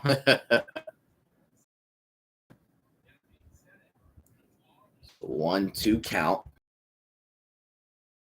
And the pitch clock will continue now. The Braves have to break that streak of no runs in innings. 18 innings without scoring a single run. The longest drought so far this season. Megan, oh, wait, I called that a foul. I thought called that a foul on the Diaz. So Diaz got himself a little bit of a lucky break. Fernando Tatis Jr. is waiting on deck.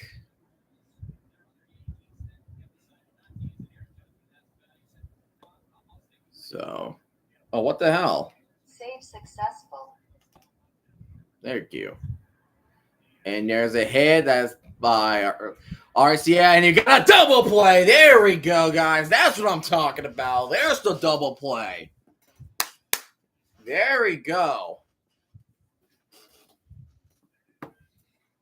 There we freaking go.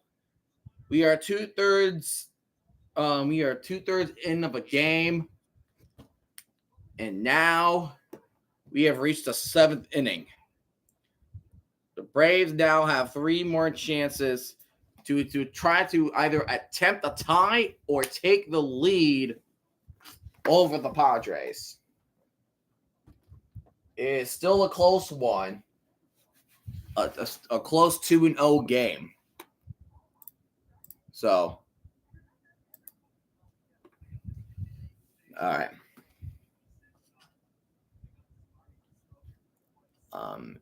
In the picture, I can already identify 5 coaches: Mike McDonald, Pete Carroll, the Harbaughs, and Liam Cohen. Let's see. Because what are the new coaches? So new coaches this year. So there's Liam Cohen of the Jaguars. It's Coan. Pete Carroll on the Raiders. Ben Johnson is on the Bears. Aaron Glenn is on the Jets. The Cowboys have Brian Schottenheimer.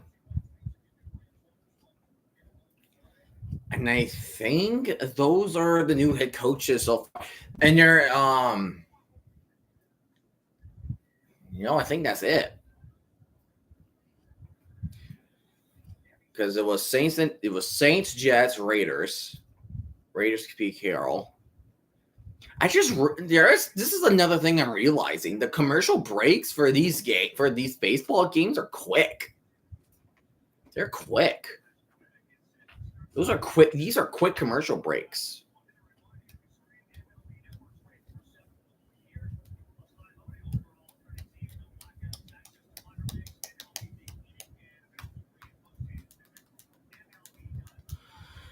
All right, seventh inning. Not like the Braves are going to do much on the hitting core. I'm just gonna say that right now. And it's just Jerks and Profar not recording a hit. You have Kevin Moore on the Saints. That is one of the new head coaches. And that's a strike. Dang, they keep getting strikes on the first off. Pivetta keeps getting strikes off the first pitch. What the freak, dude? Look at that. First pitch strikes. He has 12 now.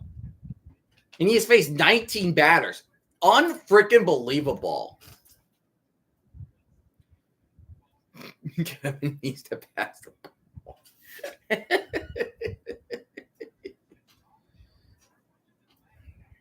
Come on, Profar. And that's a ball, too, right there.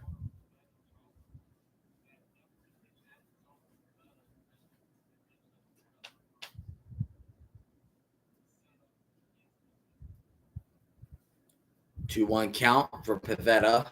That's in the strike zone, so that's strike 2. 2-2 count for Jerks and Profar. Brian shot in the hammer. These are pretty good puns. And there's a hit off a profile, slowly but surely, but that will be an out. Man. I hate it. What's up, RFK? How you doing? Heard that your Cardinals did really well against the Twins. Meanwhile, my Braves are not doing hot. But, however, RFK, we took down Goliath today. We took down the Stallions. We took down Goliath. David beating Goliath. I'm happy with that.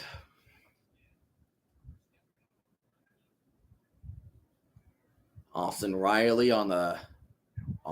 now up the bat, who is also not getting a hit. There's a ball. We will be back next week.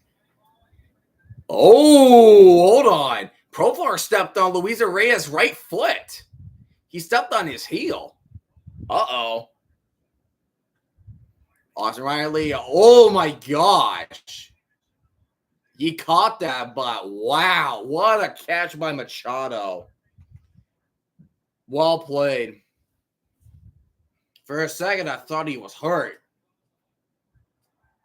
Good catch by Machado. Well, that's a great reaction time. He kind of landed awkwardly on his hand, but hey, he made the play. Well played, Manny Machado. Wow. Stallions have a tough test on Friday. And Matt Olson, I will be an out. Aaron Glanville, Pete Carroll. No, you guys, no. Yeah, if you guys lose to Houston, oh my gosh, Stallion fans are going to be so livid. They're going to be so livid. Oh, why you rang? So one of the most recent MLB games, I went to the Orioles game. I played against the Yankees. And that was a game where we were honoring my grandfather who passed away last year. And he was a big-time Orioles fan. So this is the hat I got from that game. And that game was a great game. So it is unique because it's a blue color. My girlfriend has the same one, but it's pink. It's the same one, but pink. I appreciate your condolence, RFK. I really appreciate it. Mike McDonald had a farm, E-I-E-I-O. C-A-S-E-A-T-T-L-E. Instead of E-I-E-I-O, is what just spell out the words of Seattle. All right, so here's what I'm thinking. I will make an announcement on Twitter. So here's what I'm thinking. My stream plan today. For tomorrow, Monday the 31st. We're going to do another baseball stream tomorrow. We're going to do another one. We're going to do another bullpen bolt. I got to find the correct game that I'm planning on doing. Sean Panning. I got to find it. It's going to be tomorrow. It's an afternoon game. Right. So, around 2:35, we're going to do Red Sox Orioles. That is what we're going to be watching on. That's the baseball game we're going to watch. Orioles and Red Sox. We're going to kick ourselves off with a good rivalry. And the Braves record for 0-3. We're 0-3. We're about to have the worst record so far. Dude, we just went 19 straight innings without a run. That is ludicrous. Yeah, so Cardinals record 3-0. You guys are undefeated. But so at 2:30 we're gonna start Red Sox Orioles. Exactly, we better. And then tomorrow night, and I'm thinking about 9 p.m. Eastern, we're going to do part 2 of the college football CPU tournament of the Pac-12. We're replicating Pac-12 after dark. We are replicating Pac-12 after dark, baby. We're bringing a good tradition. Bottom of the 7th now for the Padres. Todd Balls, Dave Candles. Dave Candles.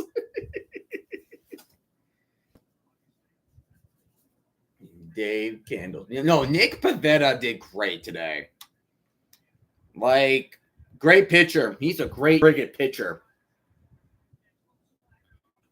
Especially, like, he kept getting, like, these first inning pitches, like, almost every inning. He's unbelievable. And the hustle right there is unbelievable. And that was his first start with the Padres. I'm impressed. Had yourself a good day, man. He had himself a great day.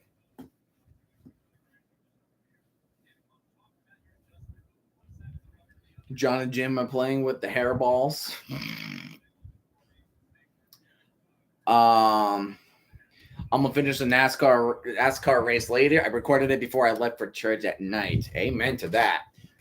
It was today was in Martinsville, Virginia. Martinsville, Virginia. And here goes Tatis. 1-1 count. I won't say spoilers. Good. No. Be respectful to one another. Do not say any spoilers in the chat. Let's be more respectful. I'm a Hamilton fan. When I left, he was in the lead. In the lead.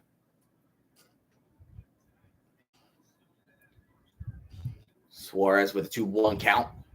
Makes Tatis miss, so that is strike 2 for Tatis.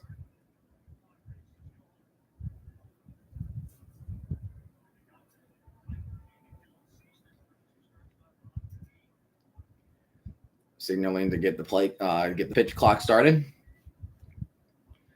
Suarez with a 2-2 count onto Tatis Jr. On the inside, and that is the ball 3. We have a full count now.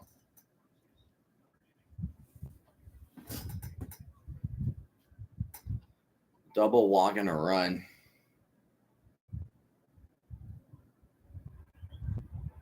And ball 4, take it base. Oh my gosh. We lost 1 sub alone last night. My account's got a sub to get y'all back to 130. I really appreciate it. RFK, but guess I know RFK names, but guess my favorite NASCAR driver. I'm not I don't follow a lot of NASCAR, but I'm gonna say screw it. Is it Chase Elliott or Kyle Busch? If not, then go ahead and sue me. I don't know. Go ahead and make fun of me. Because I don't know my knowledge of NASCAR as much. Oh, it is Busch? Oh, so I got it right. Okay. I was kind of right. Okay. I'm Sun Whoop 30. Dude, RK. How many account subs do you have? Jeez Louise. Freaking Belfix. How many alternate accounts do you have? It's ridiculous. A few. Oh, sweet mother of pearl. Suarez. Tatis can steal a base right here. Oh, there's a hit from Reyes. Now out to outfield, and Harris will get the catch and bring in one out from Reyes. A few, 10, 20.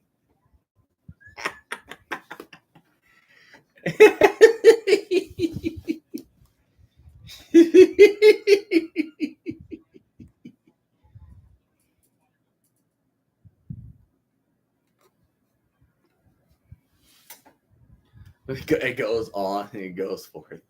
Manny Machado up the bat. And there's a hit from Machado. That's going to go out the right.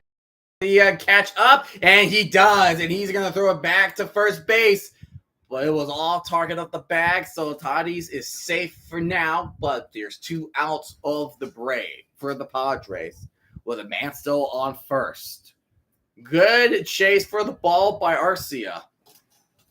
Really good chase down.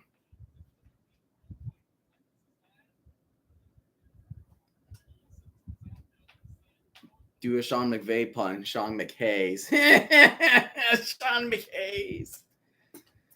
And RFK is pretty much just LARPing, but like, I'm a huge fan.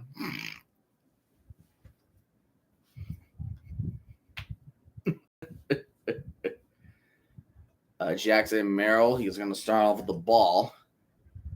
That's a strike. Ball. 0-3 so far. Mike Tomlin. You whenever your account must be a cool dude. Oh my gosh. And the pitching outside, that's a ball too.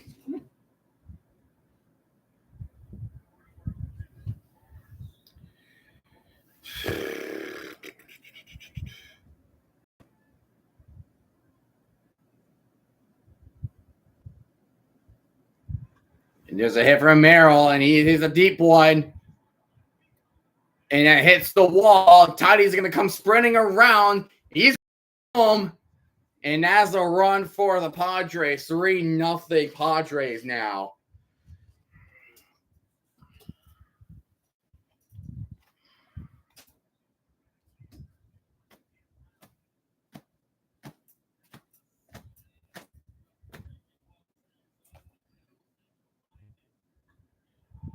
Hits the wall. Hits the wall.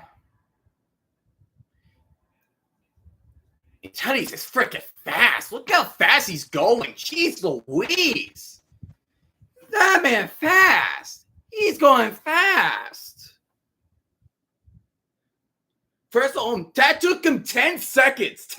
10.22 seconds.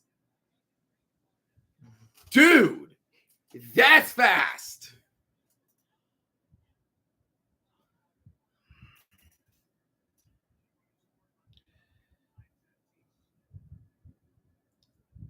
Wow.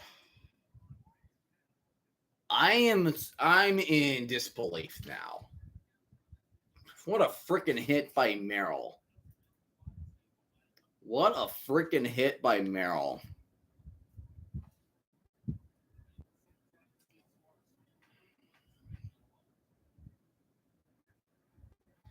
Just in the inside.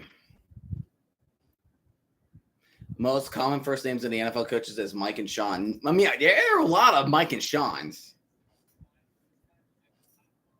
Like, there's Mike McGrennan, the guy who coached the Seahawks and the Packers. Mike McDonald, Mike Tomlin, Mike McDaniels, and there's Sean McVay, Sean Payton. It's a lot. Cheering for your Justice team feels weird. Am I freaking right? Anybody cheering for my team, it feels weird because any team that I'm a fan of, they just underperform. He has 2 coaches named Mike. That's funny. 2 and swing and a miss. We're heading to the 8th. D'Amico is the most common NFL name. Well, like Ryan D'Amico. We're going 8th, boys and girls, and the Braves are not looking pretty. If I'm being completely honest, I just want this game to freaking end right now. Because we're not scoring a run. We're not scoring a run. I'm going to say that much with that much confidence. We are not scoring a run.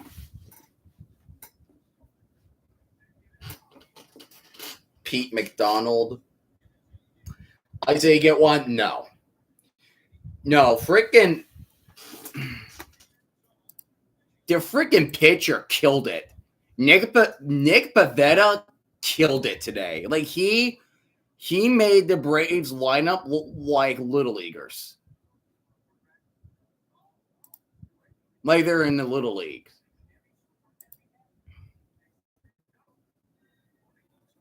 Like it's insane.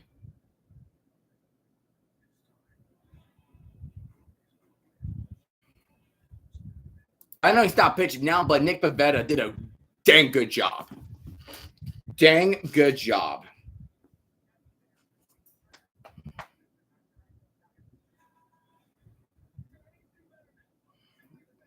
Padres could be a team to beat this season. I share a first name with an NFL coach. Which one is it? Is it Aaron Glenn? I'm just going off a loop. I'm just going out of a loop here.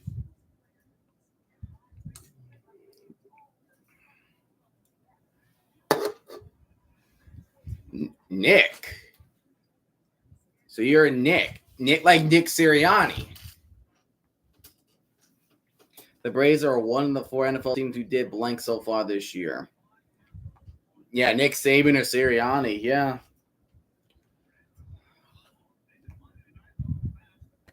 Who did not win? I don't know.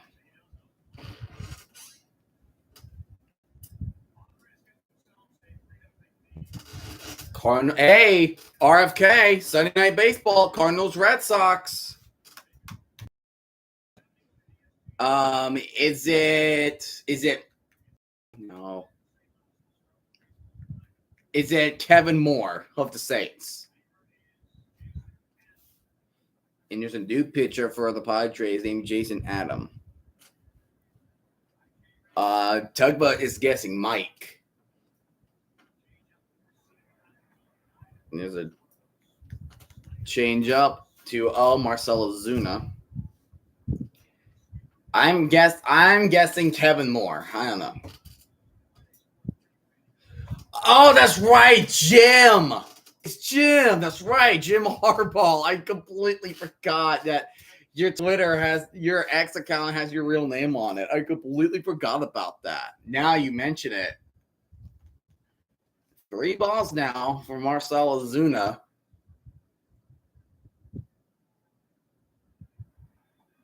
And that's way up high, and that is ball 4. Take your base. When was the last time we had a player on base? Wrong. Jim's correct. I literally just said, bruh.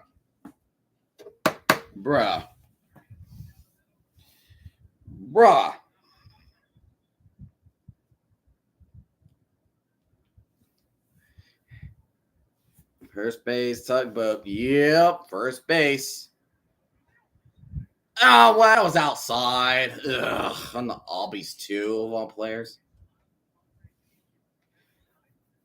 I forgot what your last name was.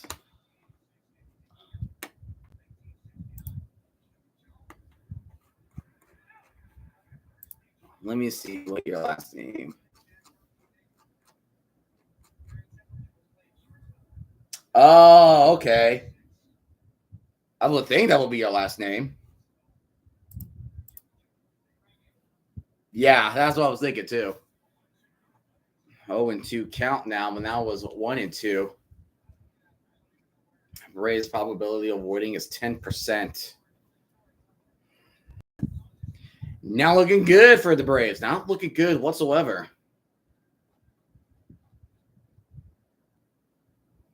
Albies doing that unique stance.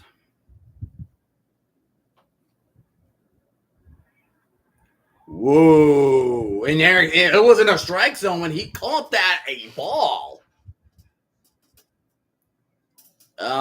Intriguing, but okay.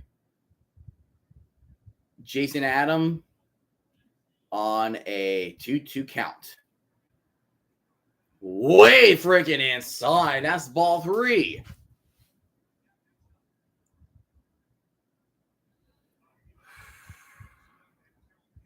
Who won the race? We won Martinsville. Adam on the 3-2. Damn it! He freaking swung and missed.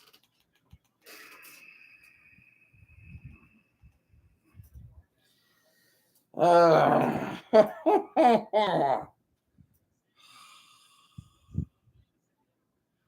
is the most urban and most rural state? I say most urban might be New York, Los Angeles. Denny Hamlin won. Neat. Most rural state? I'm not sure. Well, most urban state. I think most urban might be California. And most rural state, maybe Wyoming. Because Wyoming has the least population. It's the state that has the least population.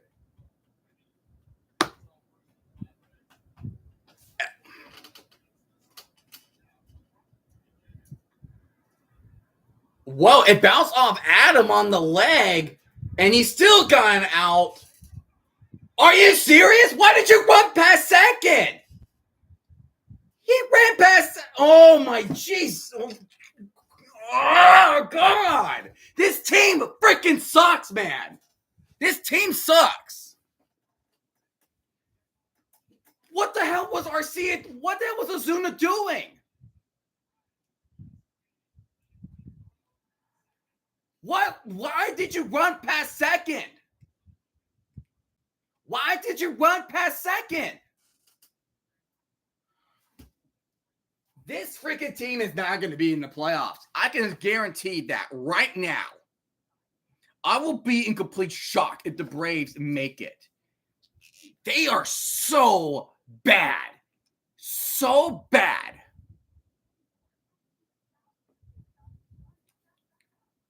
The Braves now have at least 20 innings without a run straight. This team is in a rough position. Which state has the most earthquakes? California. Dude.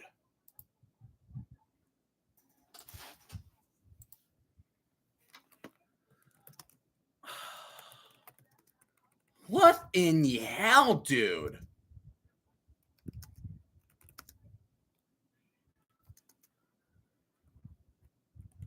The Braves now have 20 plus innings straight without a single run scored.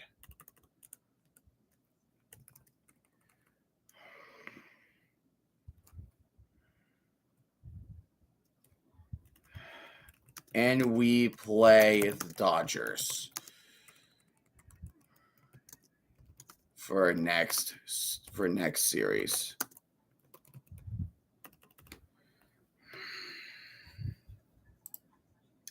I hate this freaking team now. Alaska, though? That's shocking.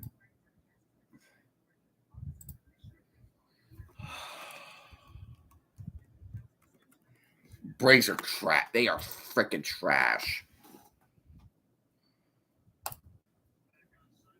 20 plus innings without a run. Why did Ozuna run past second? He should have just stayed at second regardless what happened. He should have stayed at second regardless what happened. He should have just stayed there. Why did you run past second, Ozuna? We have one more shot. I mean, we're not going to get 3 runs in 1 inning. I'm sorry.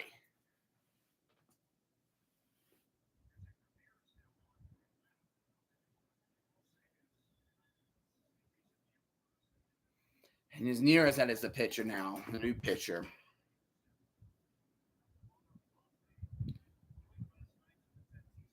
The Braves are so bad now.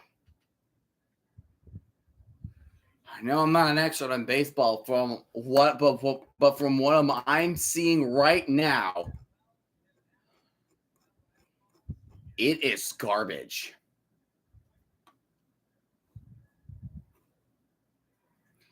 And we played the Dodgers the next series, starting tomorrow. We played the Dodgers next, at Dodgers. Things cannot get brutal for the Braves.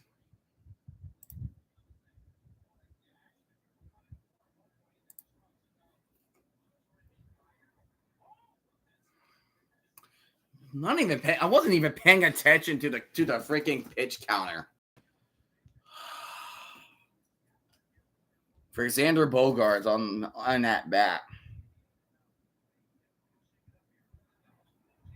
Hits it, but foul ball, so full count.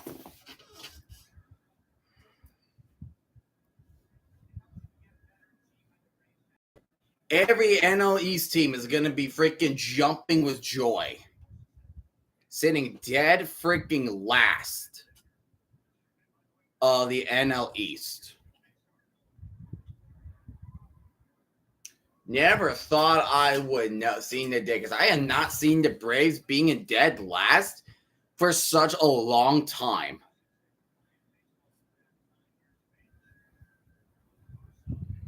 What the hell?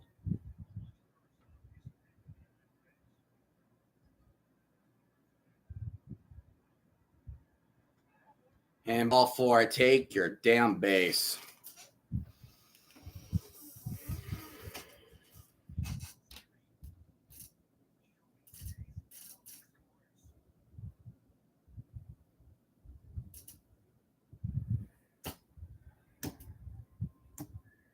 Braves baseball, everybody. Braves baseball.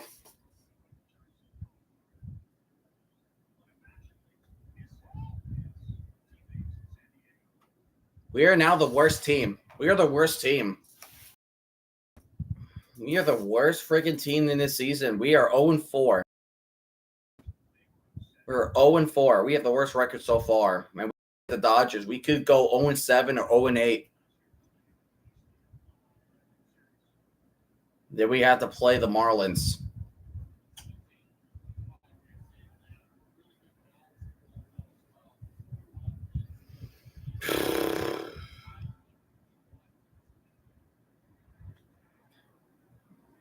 Foul ball for Gavin Sheets. 2-1 count.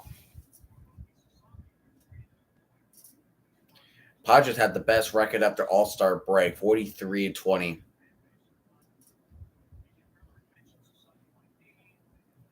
It's a darn good record to have. Darn good record. Just the Braves just can't. They're flustered. There's no Acuna and Strider.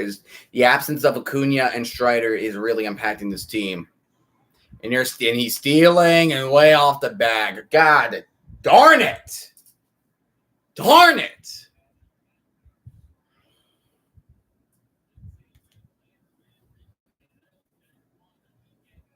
I mean, I'm like, at least the defense won today. I'm happy with that. But right now, like, the Braves they're trash. They're freaking trash right now. They are trash.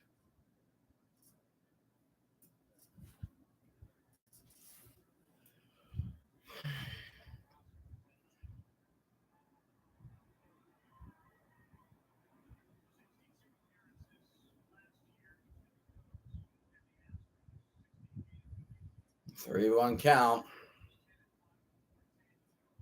with Bogaerts on second. And that's a strike. Full count now for Gavin Sheets.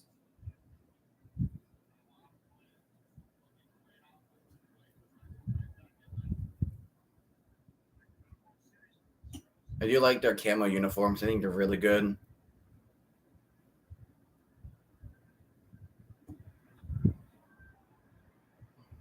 Going straight up. But would that go over the wall? No, that will be an out for the Braves.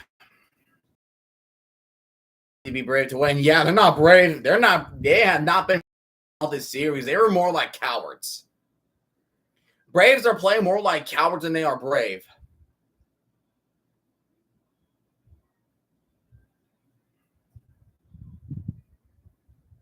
Here comes Brandon Lockridge, replacing Jason Hayward. his last at bat with a walk, and he's gonna try the bunt it, and you're gonna check the swing, and they're gonna say he got the strike. They're gonna say that was a strike.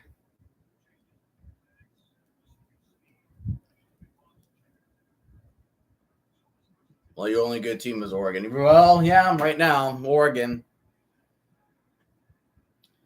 And there's a foul ball, so that was strike 2 for Lockridge. All right. Well, at least the defenders will want to know, but we can only be 1-0 for so long. Look at all those kids getting a free ball. Look at all those kids. You know, the kids are like, give me the ball. Give me the ball. It's adorable. It's adorable.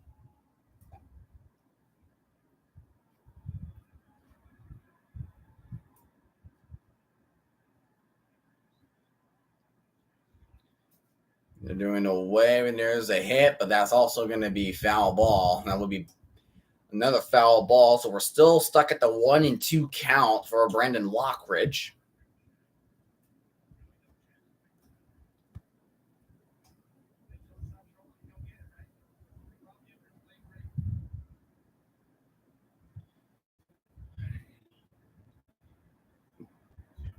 Here's on a 1-2 count. Swing and another foul ball. Swing and another foul ball. Oh, of course. Yep. Uh-huh.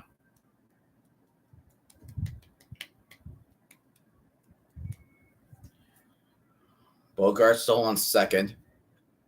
And there's a hit. And it's a fair freaking ball.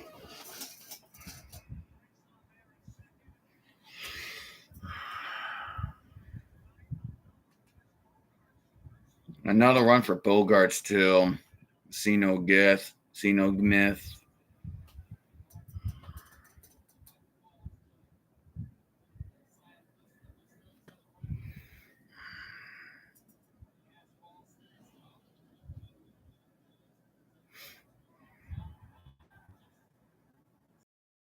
Just stayed in front of the foul ball line.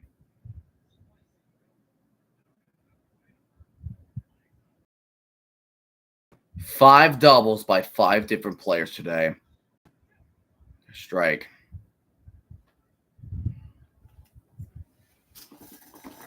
Proc Birdie. They do sound similar because P and the B.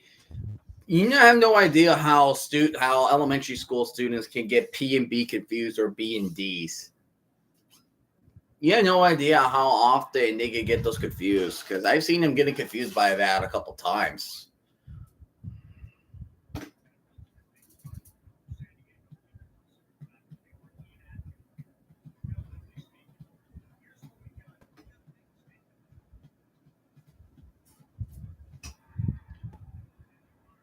And that's a runner, and he just stole third because of a stupid wild pitch. Congrats, Braves! You're freaking trash. You went from being good to being trash.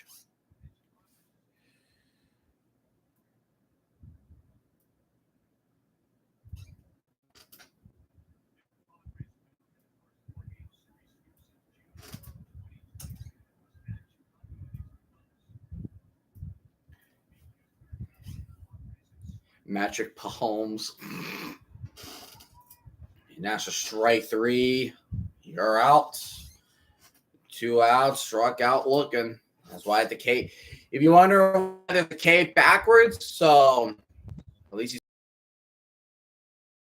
so different. So here's a little trick.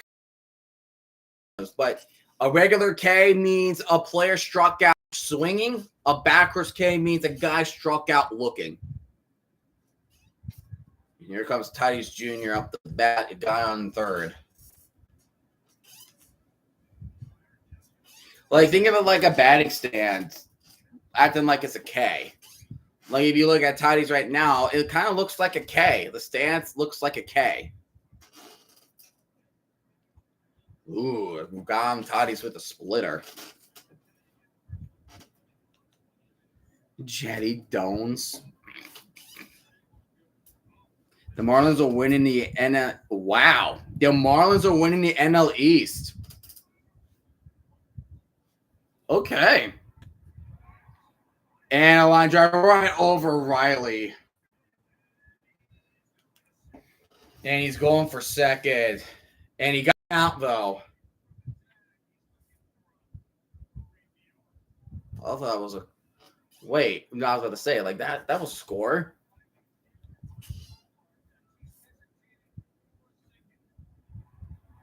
It hit Riley's glove. It hit Riley's glove.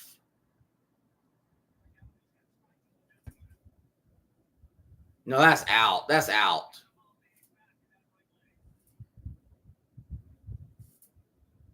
That's out. What are you talking about?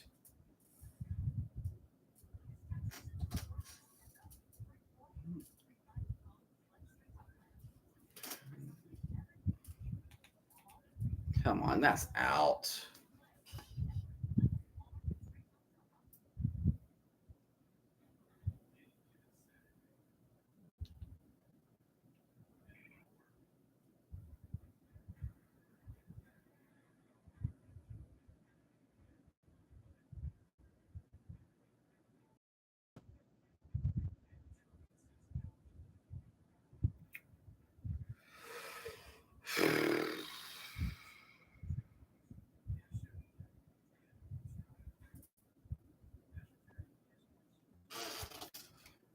Ralams. Ralams.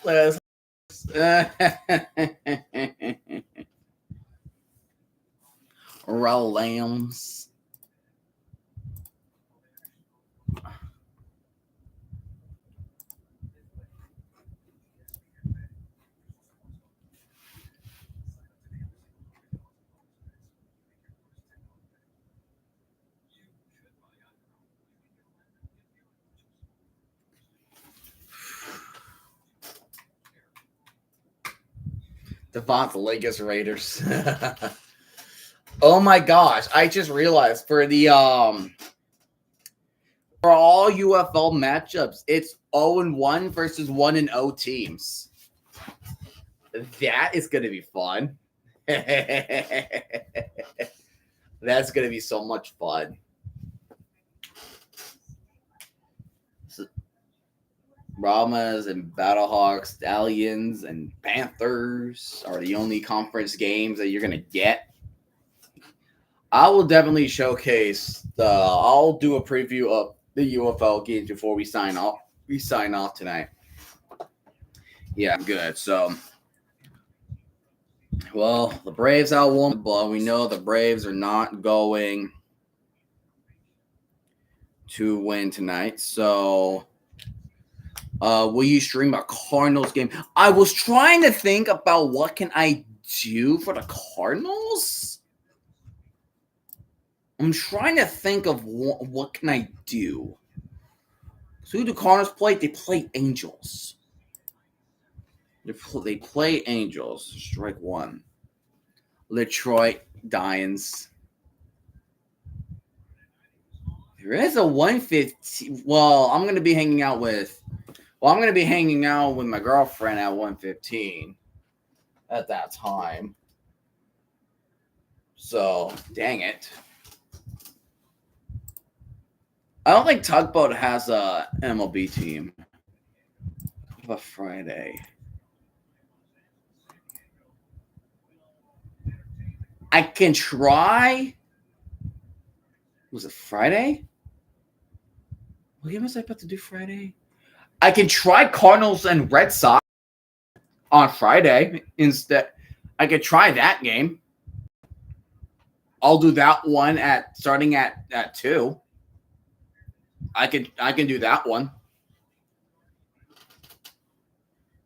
Let me try and do that one.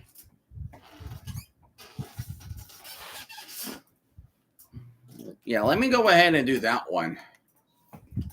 Orlando Arcia, first up the bat of this train wreck of a team.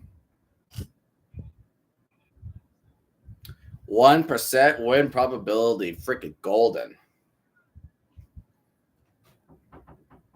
Yeah, I can do Cardinals Red Sox, and then I can do and then Friday night it's Stallions and Panthers. France ran 94. Oh God, that made me. France ran 94s. 4ers. Strike 3, 1 outs. 2 more to go to put the Braves out of their misery.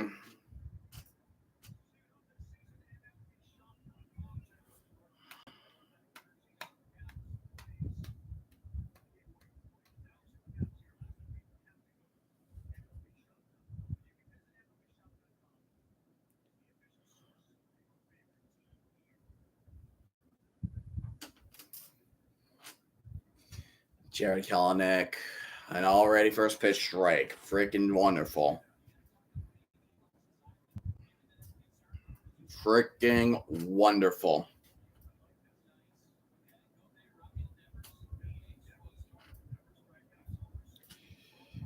Another pitch, it made him miss. Jeez, he made Kelenic chase that thing. Foran, 9. Oh gosh, making my brain messed up like reading this.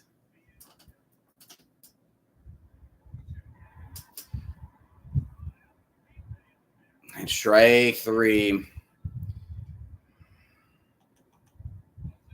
Jeremiah Estrada, one more strikeout, and the Braves will go 0-4. Hammy Molfins. So it is Chadwick Trump. We had 1 hit. No, it's Dela Cruz it's Dela Cruz this time. From the Pirates.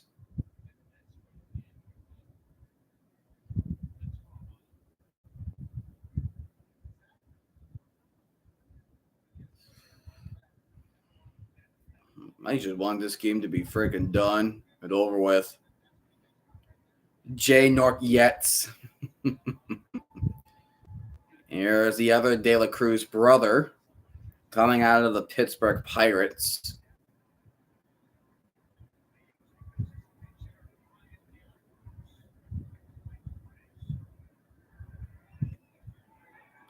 Strike 1. Put me out of my misery, please.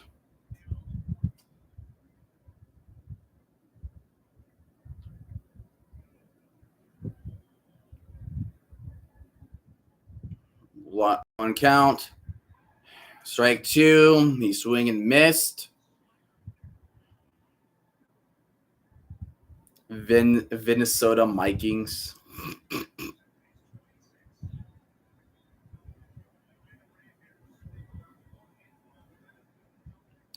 And ball 1. It was too high for Estrada. It was too high for Minnesota Lackers. Oh gosh, no. Everybody try to record on their phones. Like, I hate when people do that. And strike 3. Thank God.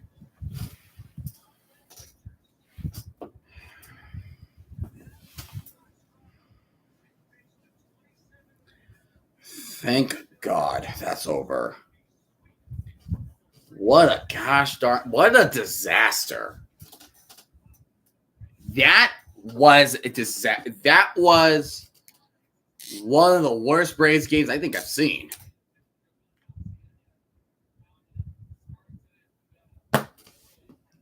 We suck. 1 hit. 1 hit. 1 hit. All game. How are they that bad?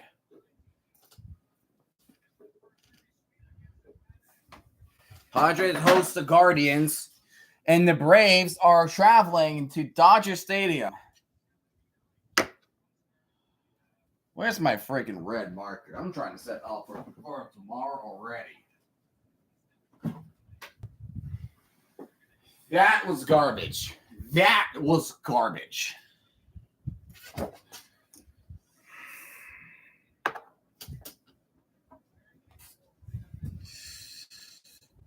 Jeez. Did not expect the Braves to be this damn terrible. We had to play the Dodgers. We got swept by the Padres. And we have to play against the freaking Dodgers.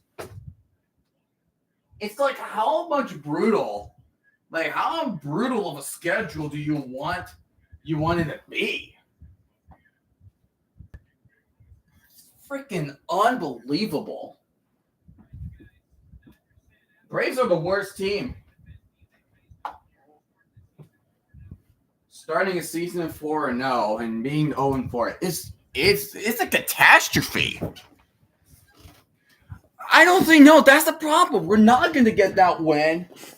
We're not going to get that one win over the Dodgers. We're not. The Dodgers are too damn good.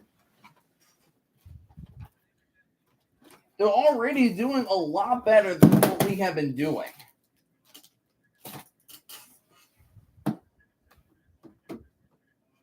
Like, I don't know, man. But there you go. That was the first MLB stream that went as you expected. The Braves getting swept by the Padres on national television. National television. How in the hell do you do that?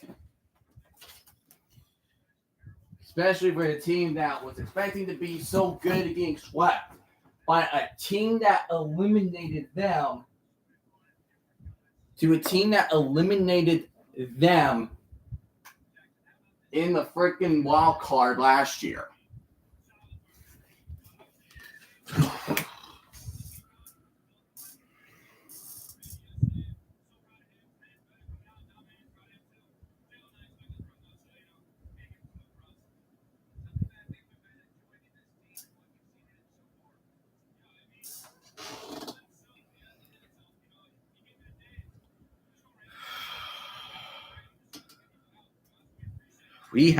We haven't scored a run in 20 plus innings.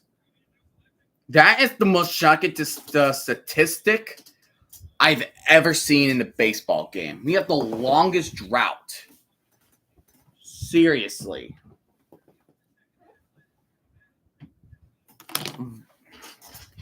Like, I'm dead freaking serious with that.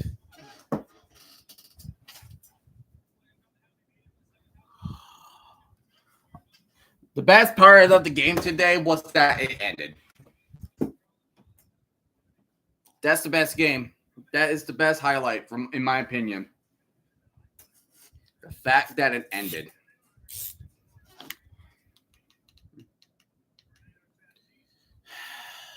All right.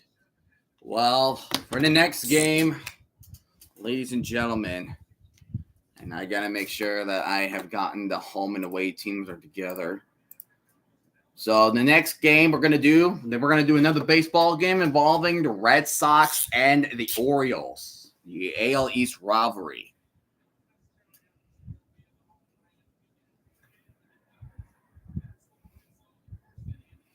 As they will face off against the Baltimore Orioles. So hopefully I'm going to have a better time with that. Hopefully I have a better time with that game than I did with this game. Because this game, that is something I just want to immediately remove from my memory.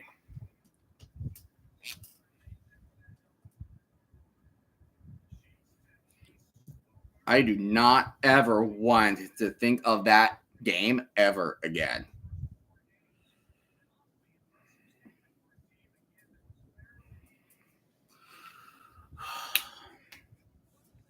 Not again, man. Just not again. And let me go ahead and change the color for this one. See how we can do this. Save successful. We'll do that. Well, Save success. Save. See, I would like to do the Red Sox red, but I don't know. I think, well, that makes more sense now. But Yeah, so